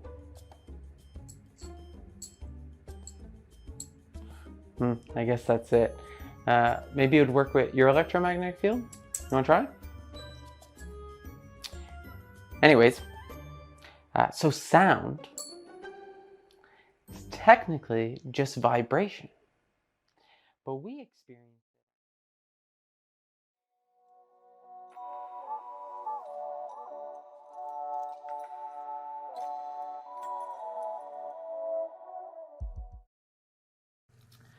So celestial was an idea for the magnetic coins plot. First I played around with some really interesting moves. I wanted it to look like these coins were animated in a way that I hadn't seen before. And I played around with all these kind of different ideas until I got the coins to move in fun ways. And we'll go over that in a bit. But I mainly want to talk here about the presentation of this. I never liked the magnetic coins plot because I didn't like that you, the magician, can make the coins magnetic, but then you put them in their hand and you go, haha, it doesn't work for you. It only works for me. It's just this very egotistical kind of thing, and it's just kind of demeaning to the spectator. It's just made a fool of them. And that I didn't feel like really supported in invoking that state of wonder, especially for people who fall into that more analytical mindset. So I was hanging out with a friend of mine, Mhto, and I said, TJ, I would love to create a magnetic coins routine where for some reason the coins suddenly become magnetic, you're exploring the impossibility of this, and then for some reason they stop, and so that it no longer works for either the spectator or the magician, right? Then it makes sense they hand them out, show that they're no longer magnetic. Oh, they're not magnetic for me either. And you know, I played around with different things. First, I had a battery, and I was like, oh, there's this weird thing with electromagnetism. And I played around with this. It was a fun idea of talking about how, you know, for electromagnetism, you need a conductive metal like silver, and you need electricity like a battery. And I made up some science based off of some half-truths and made it so that when you bring the battery near, the coins would move. And this was interesting. I liked it, but I didn't want to carry a battery around with me. There's something about it that felt kind of funny, and I don't like having to carry too many props. So I was hanging out with TJ, and TJ had this great idea of what if it was like a celestial event? You know, what if the Earth was in alignment for this moment and it just lasted just a couple minutes? And I just loved this. So thank you, TJ. It was such a fantastic idea that I decided to include it in this project, and think it's a great solution to the magnetic coins conflict. It's a fun way to show that, oh, something spontaneous is all of a sudden happening, and oh wow, we only have like a couple minutes for this to work, and then it stops. You go, oh, and that's it. And you don't know if, wait, did that really happen? Was that real? Was that not real? And it's also, once again, this quality of, it's something that's happening at an astronomical level. Astrological. Astronomical, not astrological. Astronomical level. So I guess it could count as astrological. Anyways, so so it has this feeling of you're a part of the magic. You're part of this phenomenon that's occurring, rather than just this thing that the magician does. So let's dive in. So for the first part of this routine, something I recommend doing is if you can set a little like alarm on your phone that will just vibrate, not ring. And maybe you set it for during a gig to go off every 5 minutes, every 20 minutes, whatever works for you. But something that'll tell you what time it is, basically. So that, and if you could time it so that you're in the middle of a routine. Now in this case, if you guys know my previous projects, you know the routine I was in the middle of was Symphony Silver from my homage project. And that's when I tend to do this. I'm in the middle of performing that routine when all of a sudden, what the? And so it made sense because the 2-coin routine, this phenomena occurs spontaneously and interrupts everything that's going on. And I say, quick, does someone have the time? And this way, if I have this little alarm on my phone that vibrates a certain time, I know what time it is, right? So I can say to somebody, should be like 6:41, 6:42 if I'm right? And they can confirm it is 6:42. And this just makes it feel even more convincing that this is a real event, because you just out of nowhere just guessed the correct time.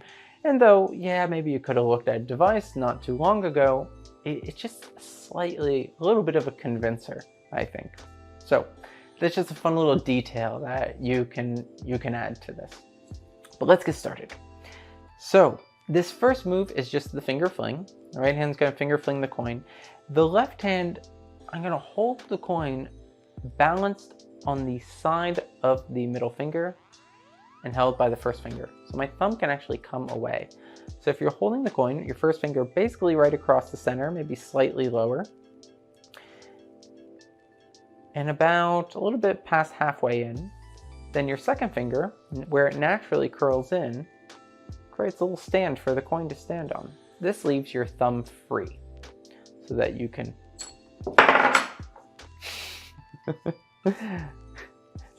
shoot the coin and catch it at the fingertips. Now for me, I like to touch the edge of my thumb to the edge of the coin there and leave it open. This creates like a little book where you can catch it.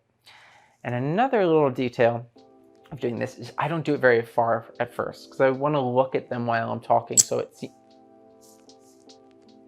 seems like this spontaneous thing that occurs. So I just do it from a few inches away. Okay, this makes it very easy to do consistently and reliably. So, and when I do it, I've personally found that when I really emphasize that quality of going across the finger as much as I can, and that motion is straight, where I'm going in line with the first finger, I get a lot less wobble on the coin. I also found that a medium amount of pressure when executing the move makes it so that I get a lot less wobble on the coin. This is important because of how it's going to land. You don't want the coin to wobble too much, otherwise it'll hit the edge and bounce away. So this, when you push with the thumb and you're really pushing in line with that first finger, you're less likely to get wobble, as well as with medium pressure, you're less likely to get wobble. So not too hard, not too soft. Also, I find you don't want to go straight parallel with the coin. I actually go slightly at an angle. So not perpendicular, you're not trying to hit the coin like that, but just a slight angle, not much at all. Just get parallel, about a 1/4 inch away from what would be parallel. So we're not in line, slightly there, and then slightly tilted down. And this way you'll hit and slide in where your thumb can catch it. But it's kind of just a knacky thing. It'll take a little bit of practice. In time, you'll get it. This next part is from Michael Rubinstein, and Michael was so kind to let me use this. And I think a lot of people don't realize where this move comes from, because Michael first released it so long ago, I think like in the 80s, but this move does belong to Michael Rubinstein. So there's a couple pieces here. First, if your thumb is on the edge of that coin as well as on this coin, and your first finger touches the edge of that front coin as well as this coin, and you start to peel away, you get this tension. And then you can let it release from the fingertips and often get this nice little pop sound. And even if you don't get the clack of the coins, but you get that little sliding, it still makes a nice, great effect of really feeling like the coins are pulled apart. The other piece is this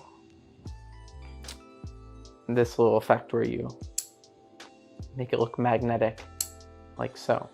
And what's happening here is your thumb is on about half of the coin. You place this edge onto your thumb and you push so that when it comes off, it clacks against that other coin, like so. And you can bend with your thumb a little bit to create more of a diagonal, but you don't want to do too much. So you come in and it clacks. You can then let go by pinching down with your thumb. And then as you pull away, you can let it hook the thumb, but you're allowing pressure and then releasing. So you can pull straight back and then pull out a little bit, just a little bit. You don't want a big motion like this, but just slightly move the hand out this way until it releases. And that'll give you that nice little magnetic effect there. Thank you, Michael, for allowing me to include that. At this point, I bring the attention down. I talk about if it's really a magnet, then the head sign should attract the tail sign, the tail side, the head sign. And this is where we're going to use a really interesting principle that I discovered called the axis effect, or at least that's what I call it. So I was wanting to create a move that made the coins look animated, and I played around with this idea of, can you make two coins, push on each other in a way that looks animated? Can you use one coin to manipulate another coin and make it look animated? And what I slowly realized was that you can create an axis, or like a kind of fulcrum even. So the best way to experience this is place a coin on your two fingers and spread them apart. Grab the edge and pull down. Just barely grab the edge, just a little bit of the edge. And pull straight down. Because the coin is round, this part can get lower than these 2 points of contact, which means you have an axis right across there that it pivots from. Okay? Now there's a few spots on your hand where you can do this. And we'll go over many of them in this, but for this one, I like to do it right about here. See, these pads of your fingers are like little bumps. So you have a little bit of a divot right here between the muscles at the base of the first finger and second finger. So you could put a coin there, and then I hold this coin like so. Now, if you have hitchhiker's thumbs, great, this will help you. Even if you don't, no worries. If you have really serious hitchhiker thumbs, like some people got some crazy hitchhiker thumbs, this could look really good in your hands. But I hold the coin way down here on the thumb and the first finger so that this thumb can stick out pretty far. And my thumb is going to push on that edge. Mostly my thumbnail. So I get in close. And I'm going to rotate this coin as I do it, because that's what makes it look like the coin's moving a little bit closer to the other coin and making this coin tilt up. So that's that variation of the axis effect. And this looks best if you do it slow, I find. Everything from your right is good. It's covered by your hand. You don't have to worry. And straight on and even slightly to the side there is good. The closer the thumb is to the coin, the better your angles are. So the less you'll have to even worry about angles. But if you want to get that very, that hooked thumb or that hitchhiker's thumb so that you can get farther away from the coin, it's going to add a little bit more depth between the two coins and make it more visual. This is one of these moves that also looks better in person than it does on camera, because you can see the depth better in person. From here, I do this fun little push thing, and this is really obvious, but maybe it's obvious, maybe it's not. It tends to fool a lot of people at first for some reason. But I flip the coin over and say, oh, then the head side should push the head side. And all I'm doing here is my middle finger is just behind this coin, right? So if you just curl in at the base of this knuckle, so this finger's behind, I'm just gonna push. Now, what I think creates the best magnet effect here, though, is not to just push the coin straight, but actually push off to the side a little bit so that the coin kind of does like this. It makes a little hook maneuver, because that tends to be how magnets work. Unless you're perfectly lined up, it's not going to push straight. It's usually going to go off to one side. So I think that's just a nice little subtlety with this that just kind of really adds to the magnetic effect of it. So that's the repel part. And then we're going to use the axis effect again here. And what's occurring here is very specific. This is a really knacky move, but you will get it in time. But it's basically the ring finger is curling in and it's pushing this coin against that coin and creating an axis for that to flip over. So the first coin you're going to place at the base of the ring finger with its edge just barely on the ring finger, right? You have this bottommost crease here. You're going to be slightly over that. Not much. You can play around with how much you like though. And the other coin you're going to have in line with the ring finger and its edge touching. Now you're going to bend the hand so that you have a little bit of a cup in the hand. And what's happening here is the corner of this coin is against the center of the edge of that coin. Does that make sense? To use this close-up pad as an example, the edge is this flat side. The corner would be well, if this wasn't round, where the corner would be. So you have the corner, and then you have the edge. So just to emphasize that one more time, of course we will go over this over the shoulder too. The corner of this coin is pushing up against the edge of this coin. So when the ring finger curls in, it's pushing down on that edge. And because your second finger is straight and your pinky, the base of your pinky stays straight, that creates one of these little axis points right there. Especially as your ring finger starts to curl in, that causes that part to bend down, creating more of an axis. The tip of the ring finger is covered by this hand, which is motivated by talking about our electromagnetic field and can we get it to basically charge the magnetism of these coins. And boom, we get this to flip, right? At this point, I pick it up. I do this pull movement again.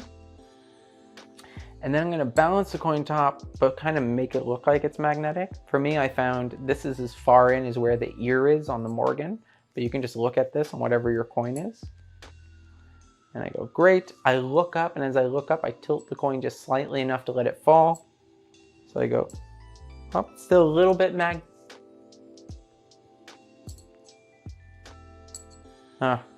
I guess it ran out. And that's where that ends. So this is the routine. Let's jump over to the over the shoulder. So for Celestial, I hold the coin with the left-hand fingertips where the coin is balanced on the side of the second finger. Tend to keep these two knuckles and these two knuckles mostly lined up, allowing the tip of the second finger to curl in. First finger a little bit further on the coin to allow some extra friction to hold that coin. This allows the thumb to be free so that I can catch this coin, but I like to hook my thumb back as far as I can and make contact with the edge of the coin right here with the thumb to allow a little stopping point where the coin can't go very farther. Finger fling the coin, pinch down with the thumb.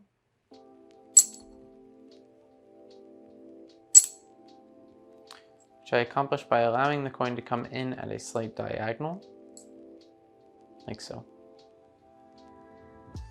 I find that when I do this with medium force of my thumb, and I really emphasize the coming across the first finger, and making sure that that line where the thumb is going is directly across the center of the coin, then the coin will not wobble as much, which will reduce its chances of impacting its edges and bouncing away. At this point, I'm going to snap the coins apart. It's a move by Michael Rubinstein, where the thumb is on both coins, just the tip of the thumb on the overlapping coin, and same for the first finger. So as I try to pull them apart, the thumb's holding that coin against that one, first finger against that one, and then eventually they will release, making a nice pop sound. And then follow it up by doing this move again, but this time with the fingers extended because I think it looks just a little more free.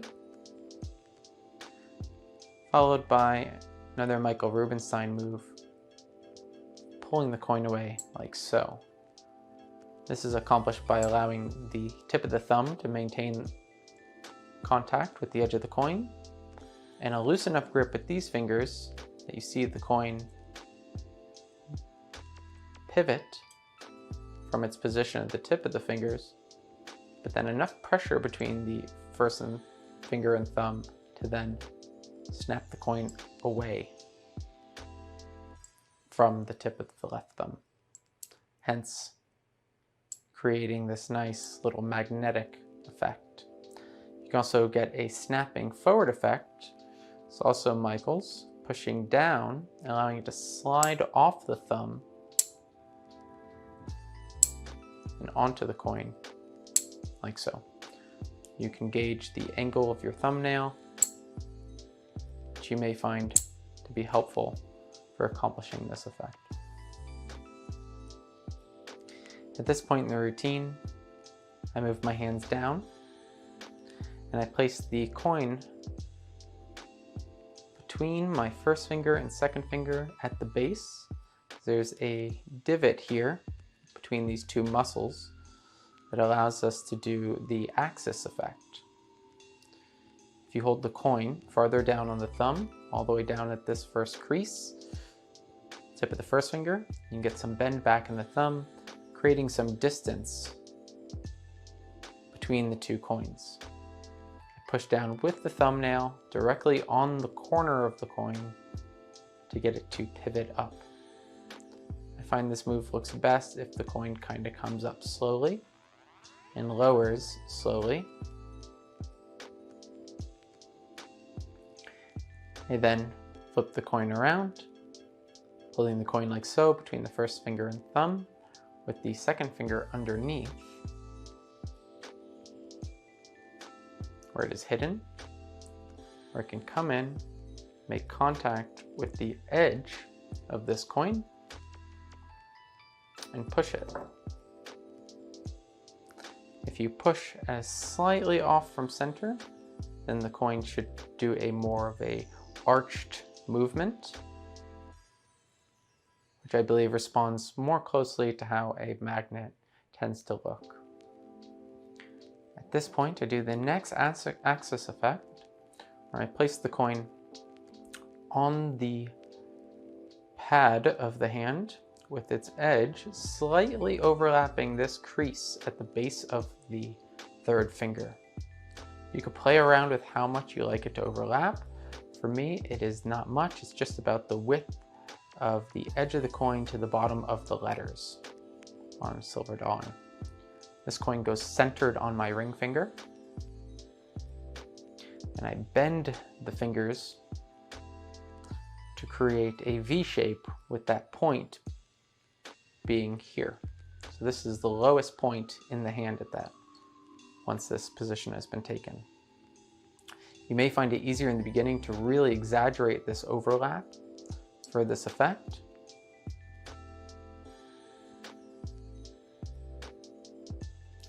The ring finger will pull in, pushing its edge against this coin's corner.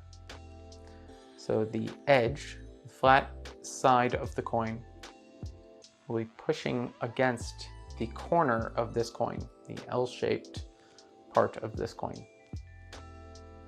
Because the second finger is straight, it allows a point of contact for this coin to access from. And because the ring finger is bending in, it allows the base of this ring finger to dip down, allowing a lower point for the axis effect to occur. If we continue to squeeze in, the coin will eventually flip all the way over, creating the magnetic effect. So to show another angle of this move, the coin once again is in line with the ring finger, slightly overlapping the base. The other coin is also in line with the ring finger, and the hand is bent just at the base of these fingers. We're not curling the fingers, just at the base.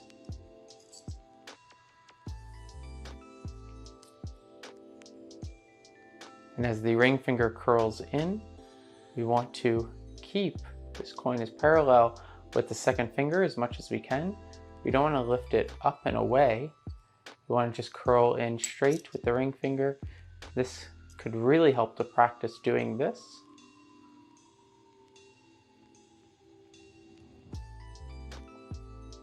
And isolating that ring finger will assist you a lot in learning this move.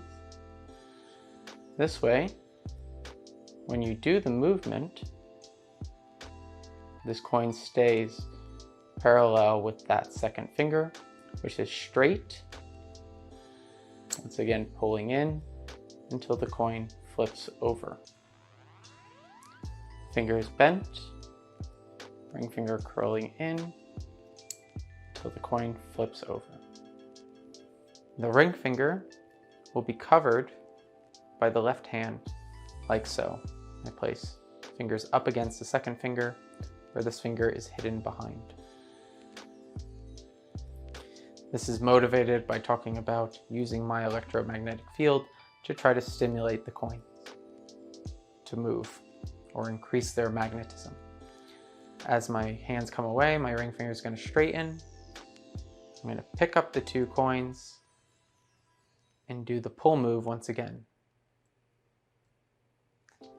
And then going to balance this coin on that one, making it kind of look like it's magnetized. And for a Morgan dollar, this is just as far in as the ear is on the Morgan. But whatever coin you're using, you can just play around with how far can the coin go before it falls off. Even play around with increasing the little bit of an angle of the coin. And then as I look up, I just relax my fingers a little bit, allowing the coin to fall off because the coin dips down a little bit. And then I try again, showing that it won't stay, and that therefore the magnetism must have worn off.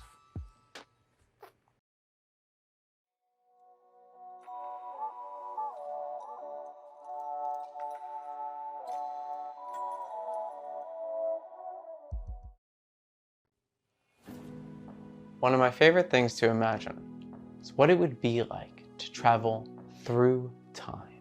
I want to show you something. Something really special.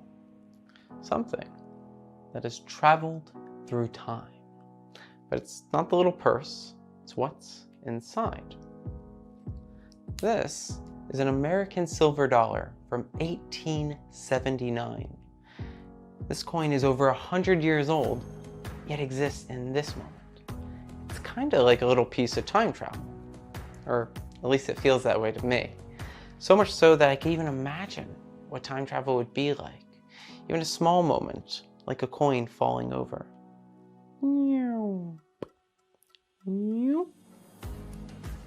But you could take that small moment, stretch it out, something a little bit larger. But this still wasn't quite time travel, not for me. For me, for it to really be time travel, the coin would have to jump through time. I want to show you something. Something really special. Something that has traveled through time. But it's not the little purse. It's what's in... Have we been here before? Anyways, an American silver dollar from 1879. This coin has traveled through time.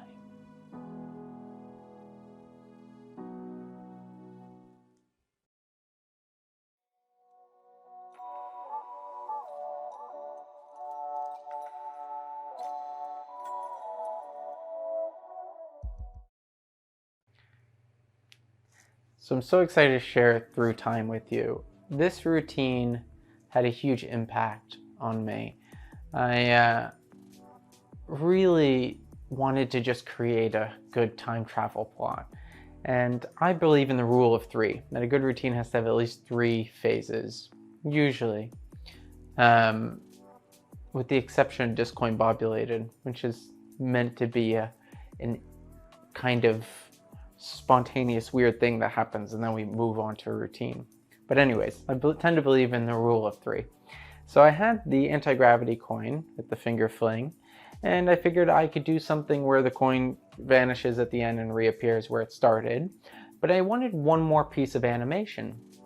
And I was working on Celestial at that time, and I thought, oh, I wonder if I could use one of the principles from Celestial, but without 2 coins, it could just be 1 coin. And so I came up with another little piece of animation, and it felt good. It felt like this nice little 3-phase routine. And I liked it. It was a good routine. And I started performing it for people. And then I had the thought of, when going back in time, that I could repeat all that beginning line that I stated. And just by doing that and just mimicking everything exactly, I could create this moment that felt like we all go back in time. And rather than it just be this magic that I'm demonstrating and, showing and demonstrating time travel, but rather than the spectator just kind of witnessing that, they feel like they're a part of it. So when I first created this and I noticed how powerful that made this routine, I mean, it actually moved some people to tears even. I was like, okay, the right presentation can make a piece so much stronger. Presentation is just not something you add so that you could fill in some space and have something to talk about so that they can relate to it. It can actually make the magic so much stronger. So that changed things for me. And that was one of the first routines I created from all the routines on this project, and what inspired routines like Fiction and Celestial. So I'm really excited to share this one with you. So yeah, let's jump in. For me, I'm using a Mhto Onosaka coin purse, but you don't have to use this. You could use any coin purse that has like a little hinge type thing, or you could even use a quiver wallet. You can use almost any wallet, really. I mean, you can adapt any wallet for this. But in this case, I'll teach it just for the Mhto Onosaka coin purse here. So I have a coin inside, and I have a coin on the back here. And I tend to just set that like so that I can easily get my thumb underneath it, and it's at a little angle on my close-up pad. But it doesn't have to be. It could be here, and I can pick it up straight off the table if you have a cushy surface. But you can also lean it on something, like even a Sharpie or something, to make it easier to grab. So I have this whole opening of talking what it would be like to go through time. And this is important because this is the moment that we're going to jump back to. Say, what would it be like to go through time? I touch my hands together and say, I want to show you something. Something really special. Something, that's when I go for the purse, that has traveled, oops, make sure you get the coin, that has traveled through time. But it's not the little purse. And I have this line, I repeat the whole thing. And I pop it open and I show them, I say it's what's inside. Now I don't want to tell them there's a coin inside. I want to say it's what's inside so that I can motivate this little moment. Because why else am I displaying a coin like this? I don't want to say there's a silver dollar inside here. It seems kind of odd, right? So I say it's not the little purse, it's what's inside. I pivot open so you can see. Now all I'm going to do is keep my grip on this coin behind and hinge at the thumb to let this one relax. I don't look at this purse as I put it down. I keep my eyes on this coin and I just gently put it down. You don't want to like snap it or anything. Just gently put it down. There's nothing else in there for it to make noise with, so you don't have to worry about it. And I say this coin has traveled through time. Or it's from, I say this coin's from 1879. It's traveled through time. Not in the way you think, but I go on. Now, at this point, I'm going to then demonstrate the first little piece of time travel, this rewind here. So what I'm doing is I'm using that axis effect that we went over earlier in Celestial, where we push down with the thumb on the base of this first finger and second finger, like so. But now I'm going to do it with the second finger, like this, okay? If your fingers are back a little bit, this helps as well.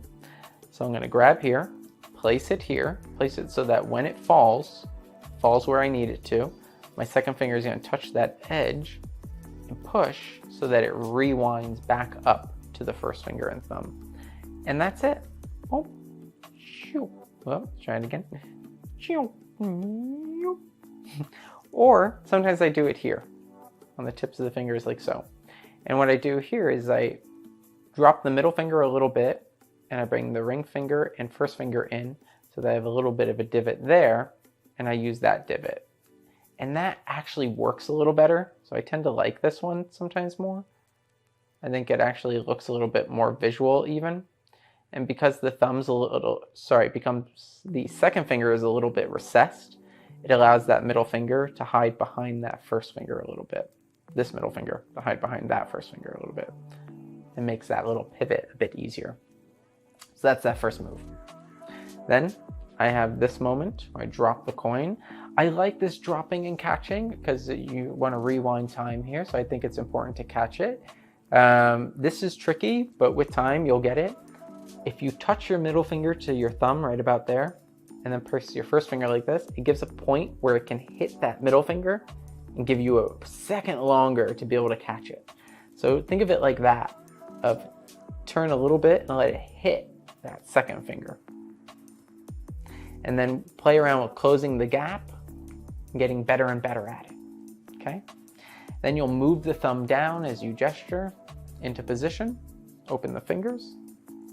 And this is a little tip that comes from kind of a Harbottle, which is that if you rub the fingertips together like so, it helps your brain know where your fingers are at in space and helps you do the finger filling straight to your fingertips. Of course, you want to get, yeah, there you go, a little bit more height, but that's the, that's the move. So we'll drop, rub the fingers a little bit, and then execute the move.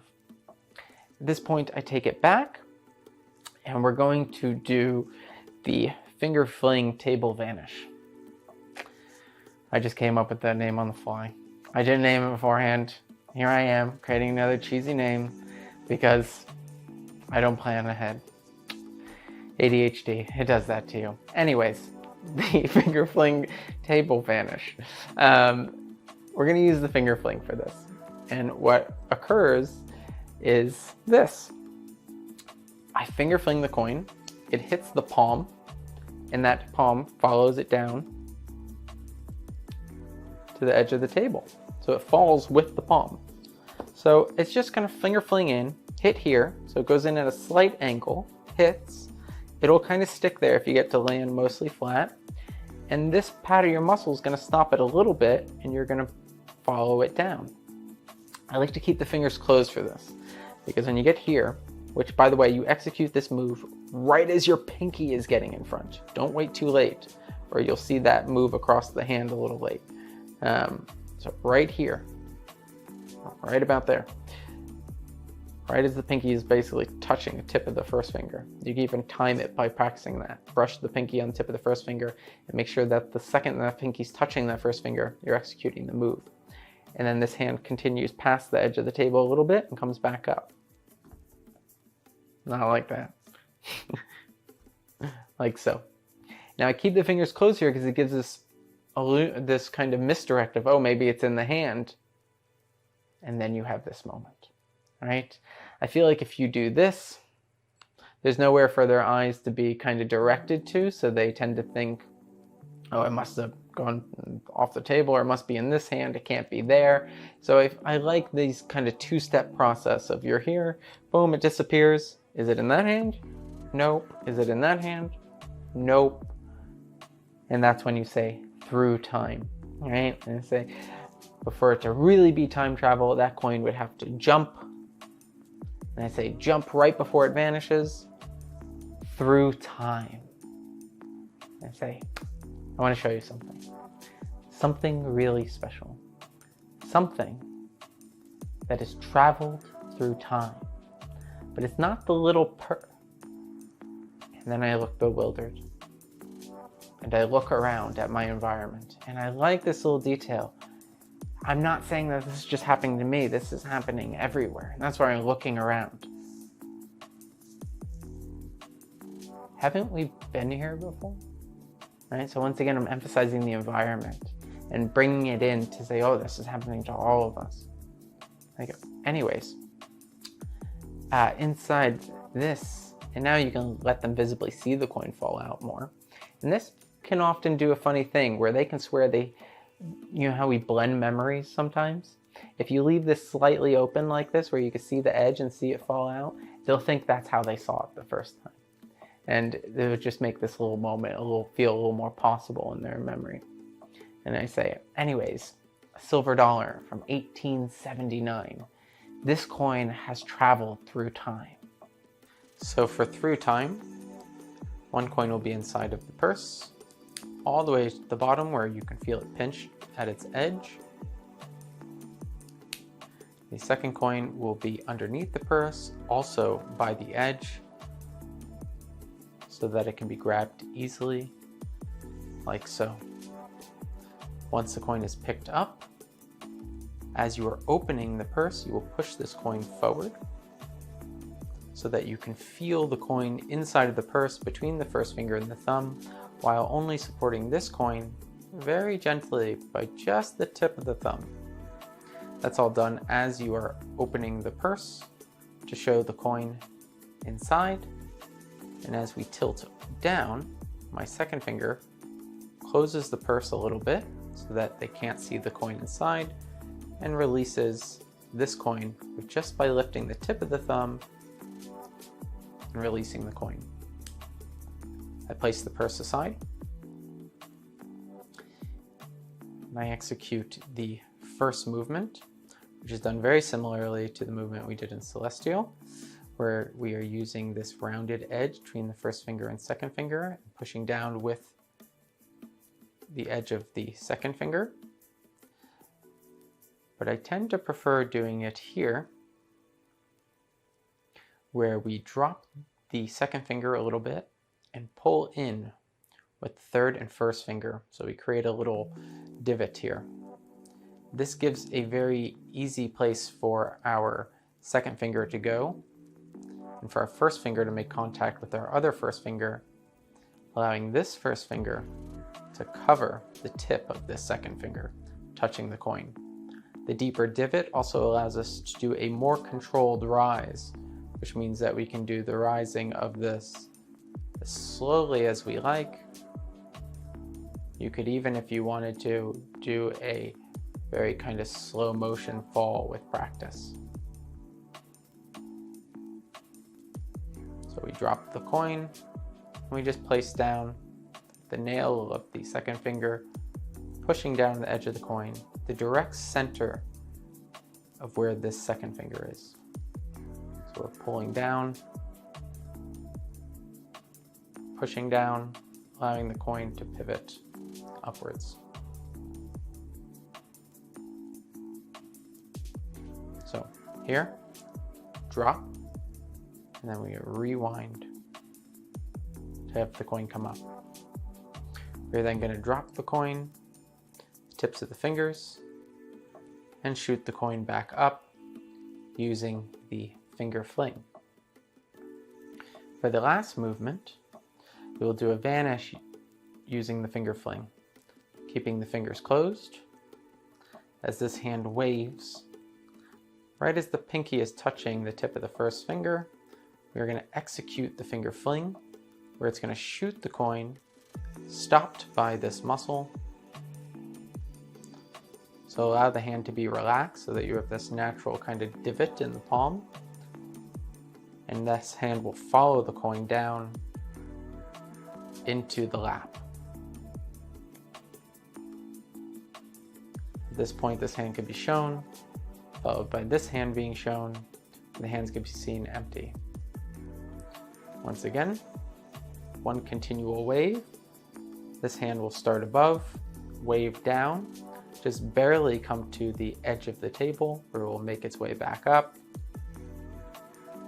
where the coin will be shown to have vanished.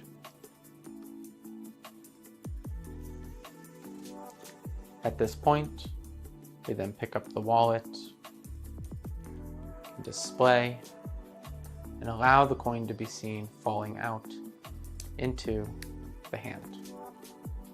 That is Through Time. Play around with it, make it your own. Add your own presentation, your own little details, do what you want with it. And for all of these, make it your own as much as you can. Of course, you're welcome to use my scripts, but, add something to it. For me, this little moment with the purse and this whole line of, I want to show you something really special, it reminded me, it kind of came about through this experience when I was a kid, when my grandpa pulled me in his room and said, hey, I want to show you something really special. And my grandpa gave me all my coins that I have today when I was really little. And he gave me a handful of them. He told me I would get the rest when he passed away, which unfortunately came sooner than I would have hoped. And I still have many of his coins today, and some of them are still coins that I got from him. And so I wanted to add that to this routine.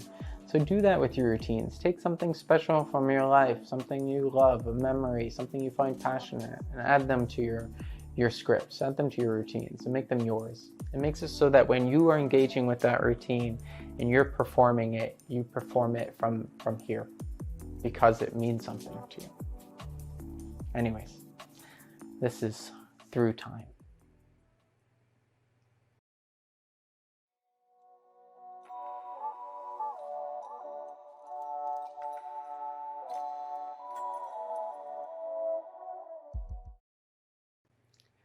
So I wanted to share with you some fun bonus ideas. The first is from the toss pop change that we went over earlier. One thing you can do with this that is really kind of simple but fun is to do the toss pop change with a second silver dollar. So you can make it look like a flourish, basically, right? So it looks like one coin changing, sorry, not changing, but like you tossed a coin up and caught it by its edges.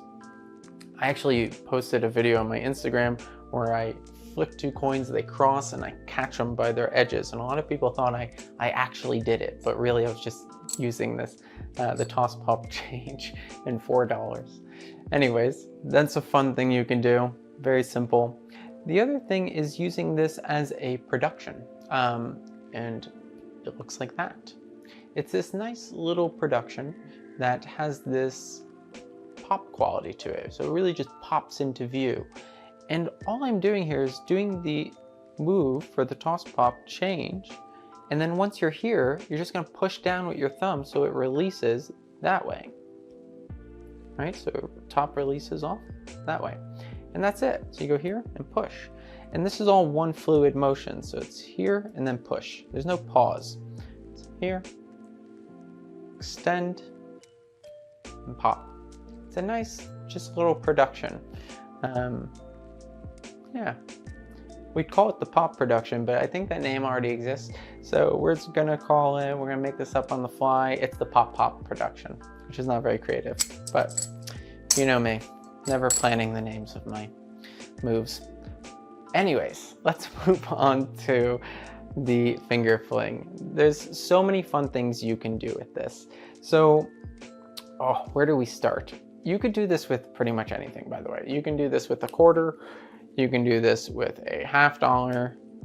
You can do this with Chinese coins, which I really love because they go really high because they're very light, but they're still very big coins, so they're visual. Of course, $50 go very high as well. You can even do this, let's see, so you can do it with Chinese coin, you can do it with a dollar coin, you can do it with a bottle. No, you can't do a bottle cap. So this is a very simple idea, but I love it. You literally just push down like this on the bottle cap so that it flips down. So you're pushing on the edge and you push up and forward so that you can create enough pressure without it prematurely flipping. And then you just pull down with your thumb while maintaining that pressure. And it just pops behind. And you can almost get like this easy ukawa retention. You can just like, right? Very simple. But there's this funny thing that happens when you do this and then you do it the Chinese. It's like it's been preconditioned and people will swear they see it go, which is odd. So there's that.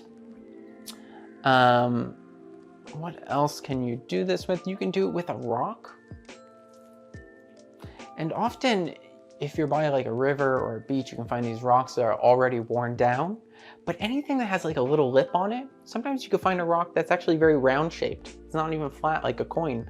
But if it has enough of a lip on it that you can like get your kind of thumb on it like that, you can do this move. So there's a lot you can do it with.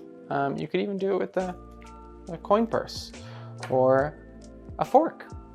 The fork I like because especially if you do the metal bending stuff with the forks and whatnot, this is just a nice little addition. And you could be here and doing it across sideways off of its side, or you could do it off of its bottom like so. So that was another idea that could be done. The cap thing you can also do with the an Mhto box lid, by the way. Just another idea. And you can even do it with a bank card. You could do this kind of thing where you pull it out of your wallet and it jumps back. You can borrow somebody's credit card. One thing that I've liked to do in the past that's really fun, if you ever do a pin revelation where you basically guess somebody's pin, you can say, hey, can you hand me the card associated with it? See the magnetic strip on the back, that's where all the data is. Yep, okay, it's transferred. And then you tell them their PIN code. It's this really silly thing, but it's a nice little thing that you can add in there.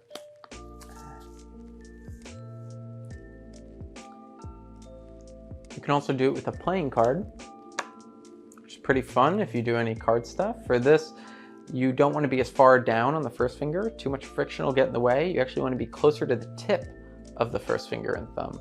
But once again, make sure that you're not overextending like that. Another thing you do it with, we went over how you do it with the Chinese coin, you can do it with the silver dollar, a ring. No, you can't do it with the ring, I lied. So this is pretty much the same thing as the bottle cap, right? and it's just they will vanish. And it's based off a move by Garrett Thomas where he does it like this, but we're going to do it behind one finger. And you're just going to put your thumb perpendicular to your first finger on the edge of the ring, and once again push up and forward so that you increase pressure so that it doesn't pop down prematurely, and then you pull down and it'll pop behind and go behind that first finger. And you can do that here, and then these fingers can come in front and your thumb could pull down into finger palm. But it's a nice little thing that you can do, and I find this works best like a kind of gag that I tend to do for magicians. I'll say, yeah, it's weird, you can do this with the Chinese, you can do it with the dollar coin, you can do it with a bottle cap, and there's something about the preconditioning of seeing it go up multiple times that I think that's why they sometimes swear they see it go up even with this. So these are some fun ideas I wanted to share with you around the finger fling mostly, as well as the top pop change. But for the finger fling, this move has felt like a superpower to me. There's just so much you can do it with. There's any object that's like, just has like a little bit of a lip on it or is mostly flat, you have this spontaneous anti-gravity effect. So I want to just give you a handful of ideas for you to see the possibilities of this move and to explore it, because it's one of my absolute favorite things ever, and I'm just so excited to share it with you.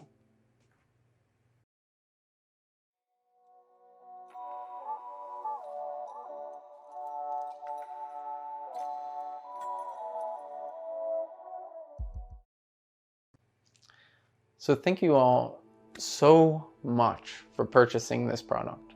This is many years in the making, many years of really putting down all my thoughts, really understanding and clarifying my mythos around magic, and constructing these performances that I felt were some of my strongest pieces, some of my absolute favorite pieces. As of today, they actually are my absolute favorite pieces. And I'm very excited to have gotten to share them with you, and I really hope you love them. A special thank you to Michael Rubenstein, to Curtis Cam, to Kainoa Harbottle, to my friend TJ Makosian, who helped me with the Celestial narrative, to my wife Rachel, hi Rachel, who helped me with some of the scripting for the fiction routine, and to all the magicians who have been such an inspiration to me, Paul Harris, Juan Tamariz, Eric Mead. I mean, the list goes on. It's been such an amazing journey learning this art form, and I'm just so extremely grateful for everyone's wisdom that I've been able to benefit from. And I'm so grateful for all of you for purchasing my work and supporting my work. It means a lot to me. If you haven't yet checked out any of my other projects, I put a lot of work into those as well. There's Homage and Modus on my site. And if you ever have any questions, please send me a message. I mean that. If you ever need any help with a move or have any difficulties, I'm always available to help. I like to help as much as I possibly can. Please do make sure you review the project first and make sure that what you're asking isn't already taught in the project. But if you really are stuck somewhere, you feel you didn't cover something, or you have a particular difficulty that you need help with, please feel free to reach out. This is probably like my third thank you, but thank you so much. I really do appreciate you all, and be well.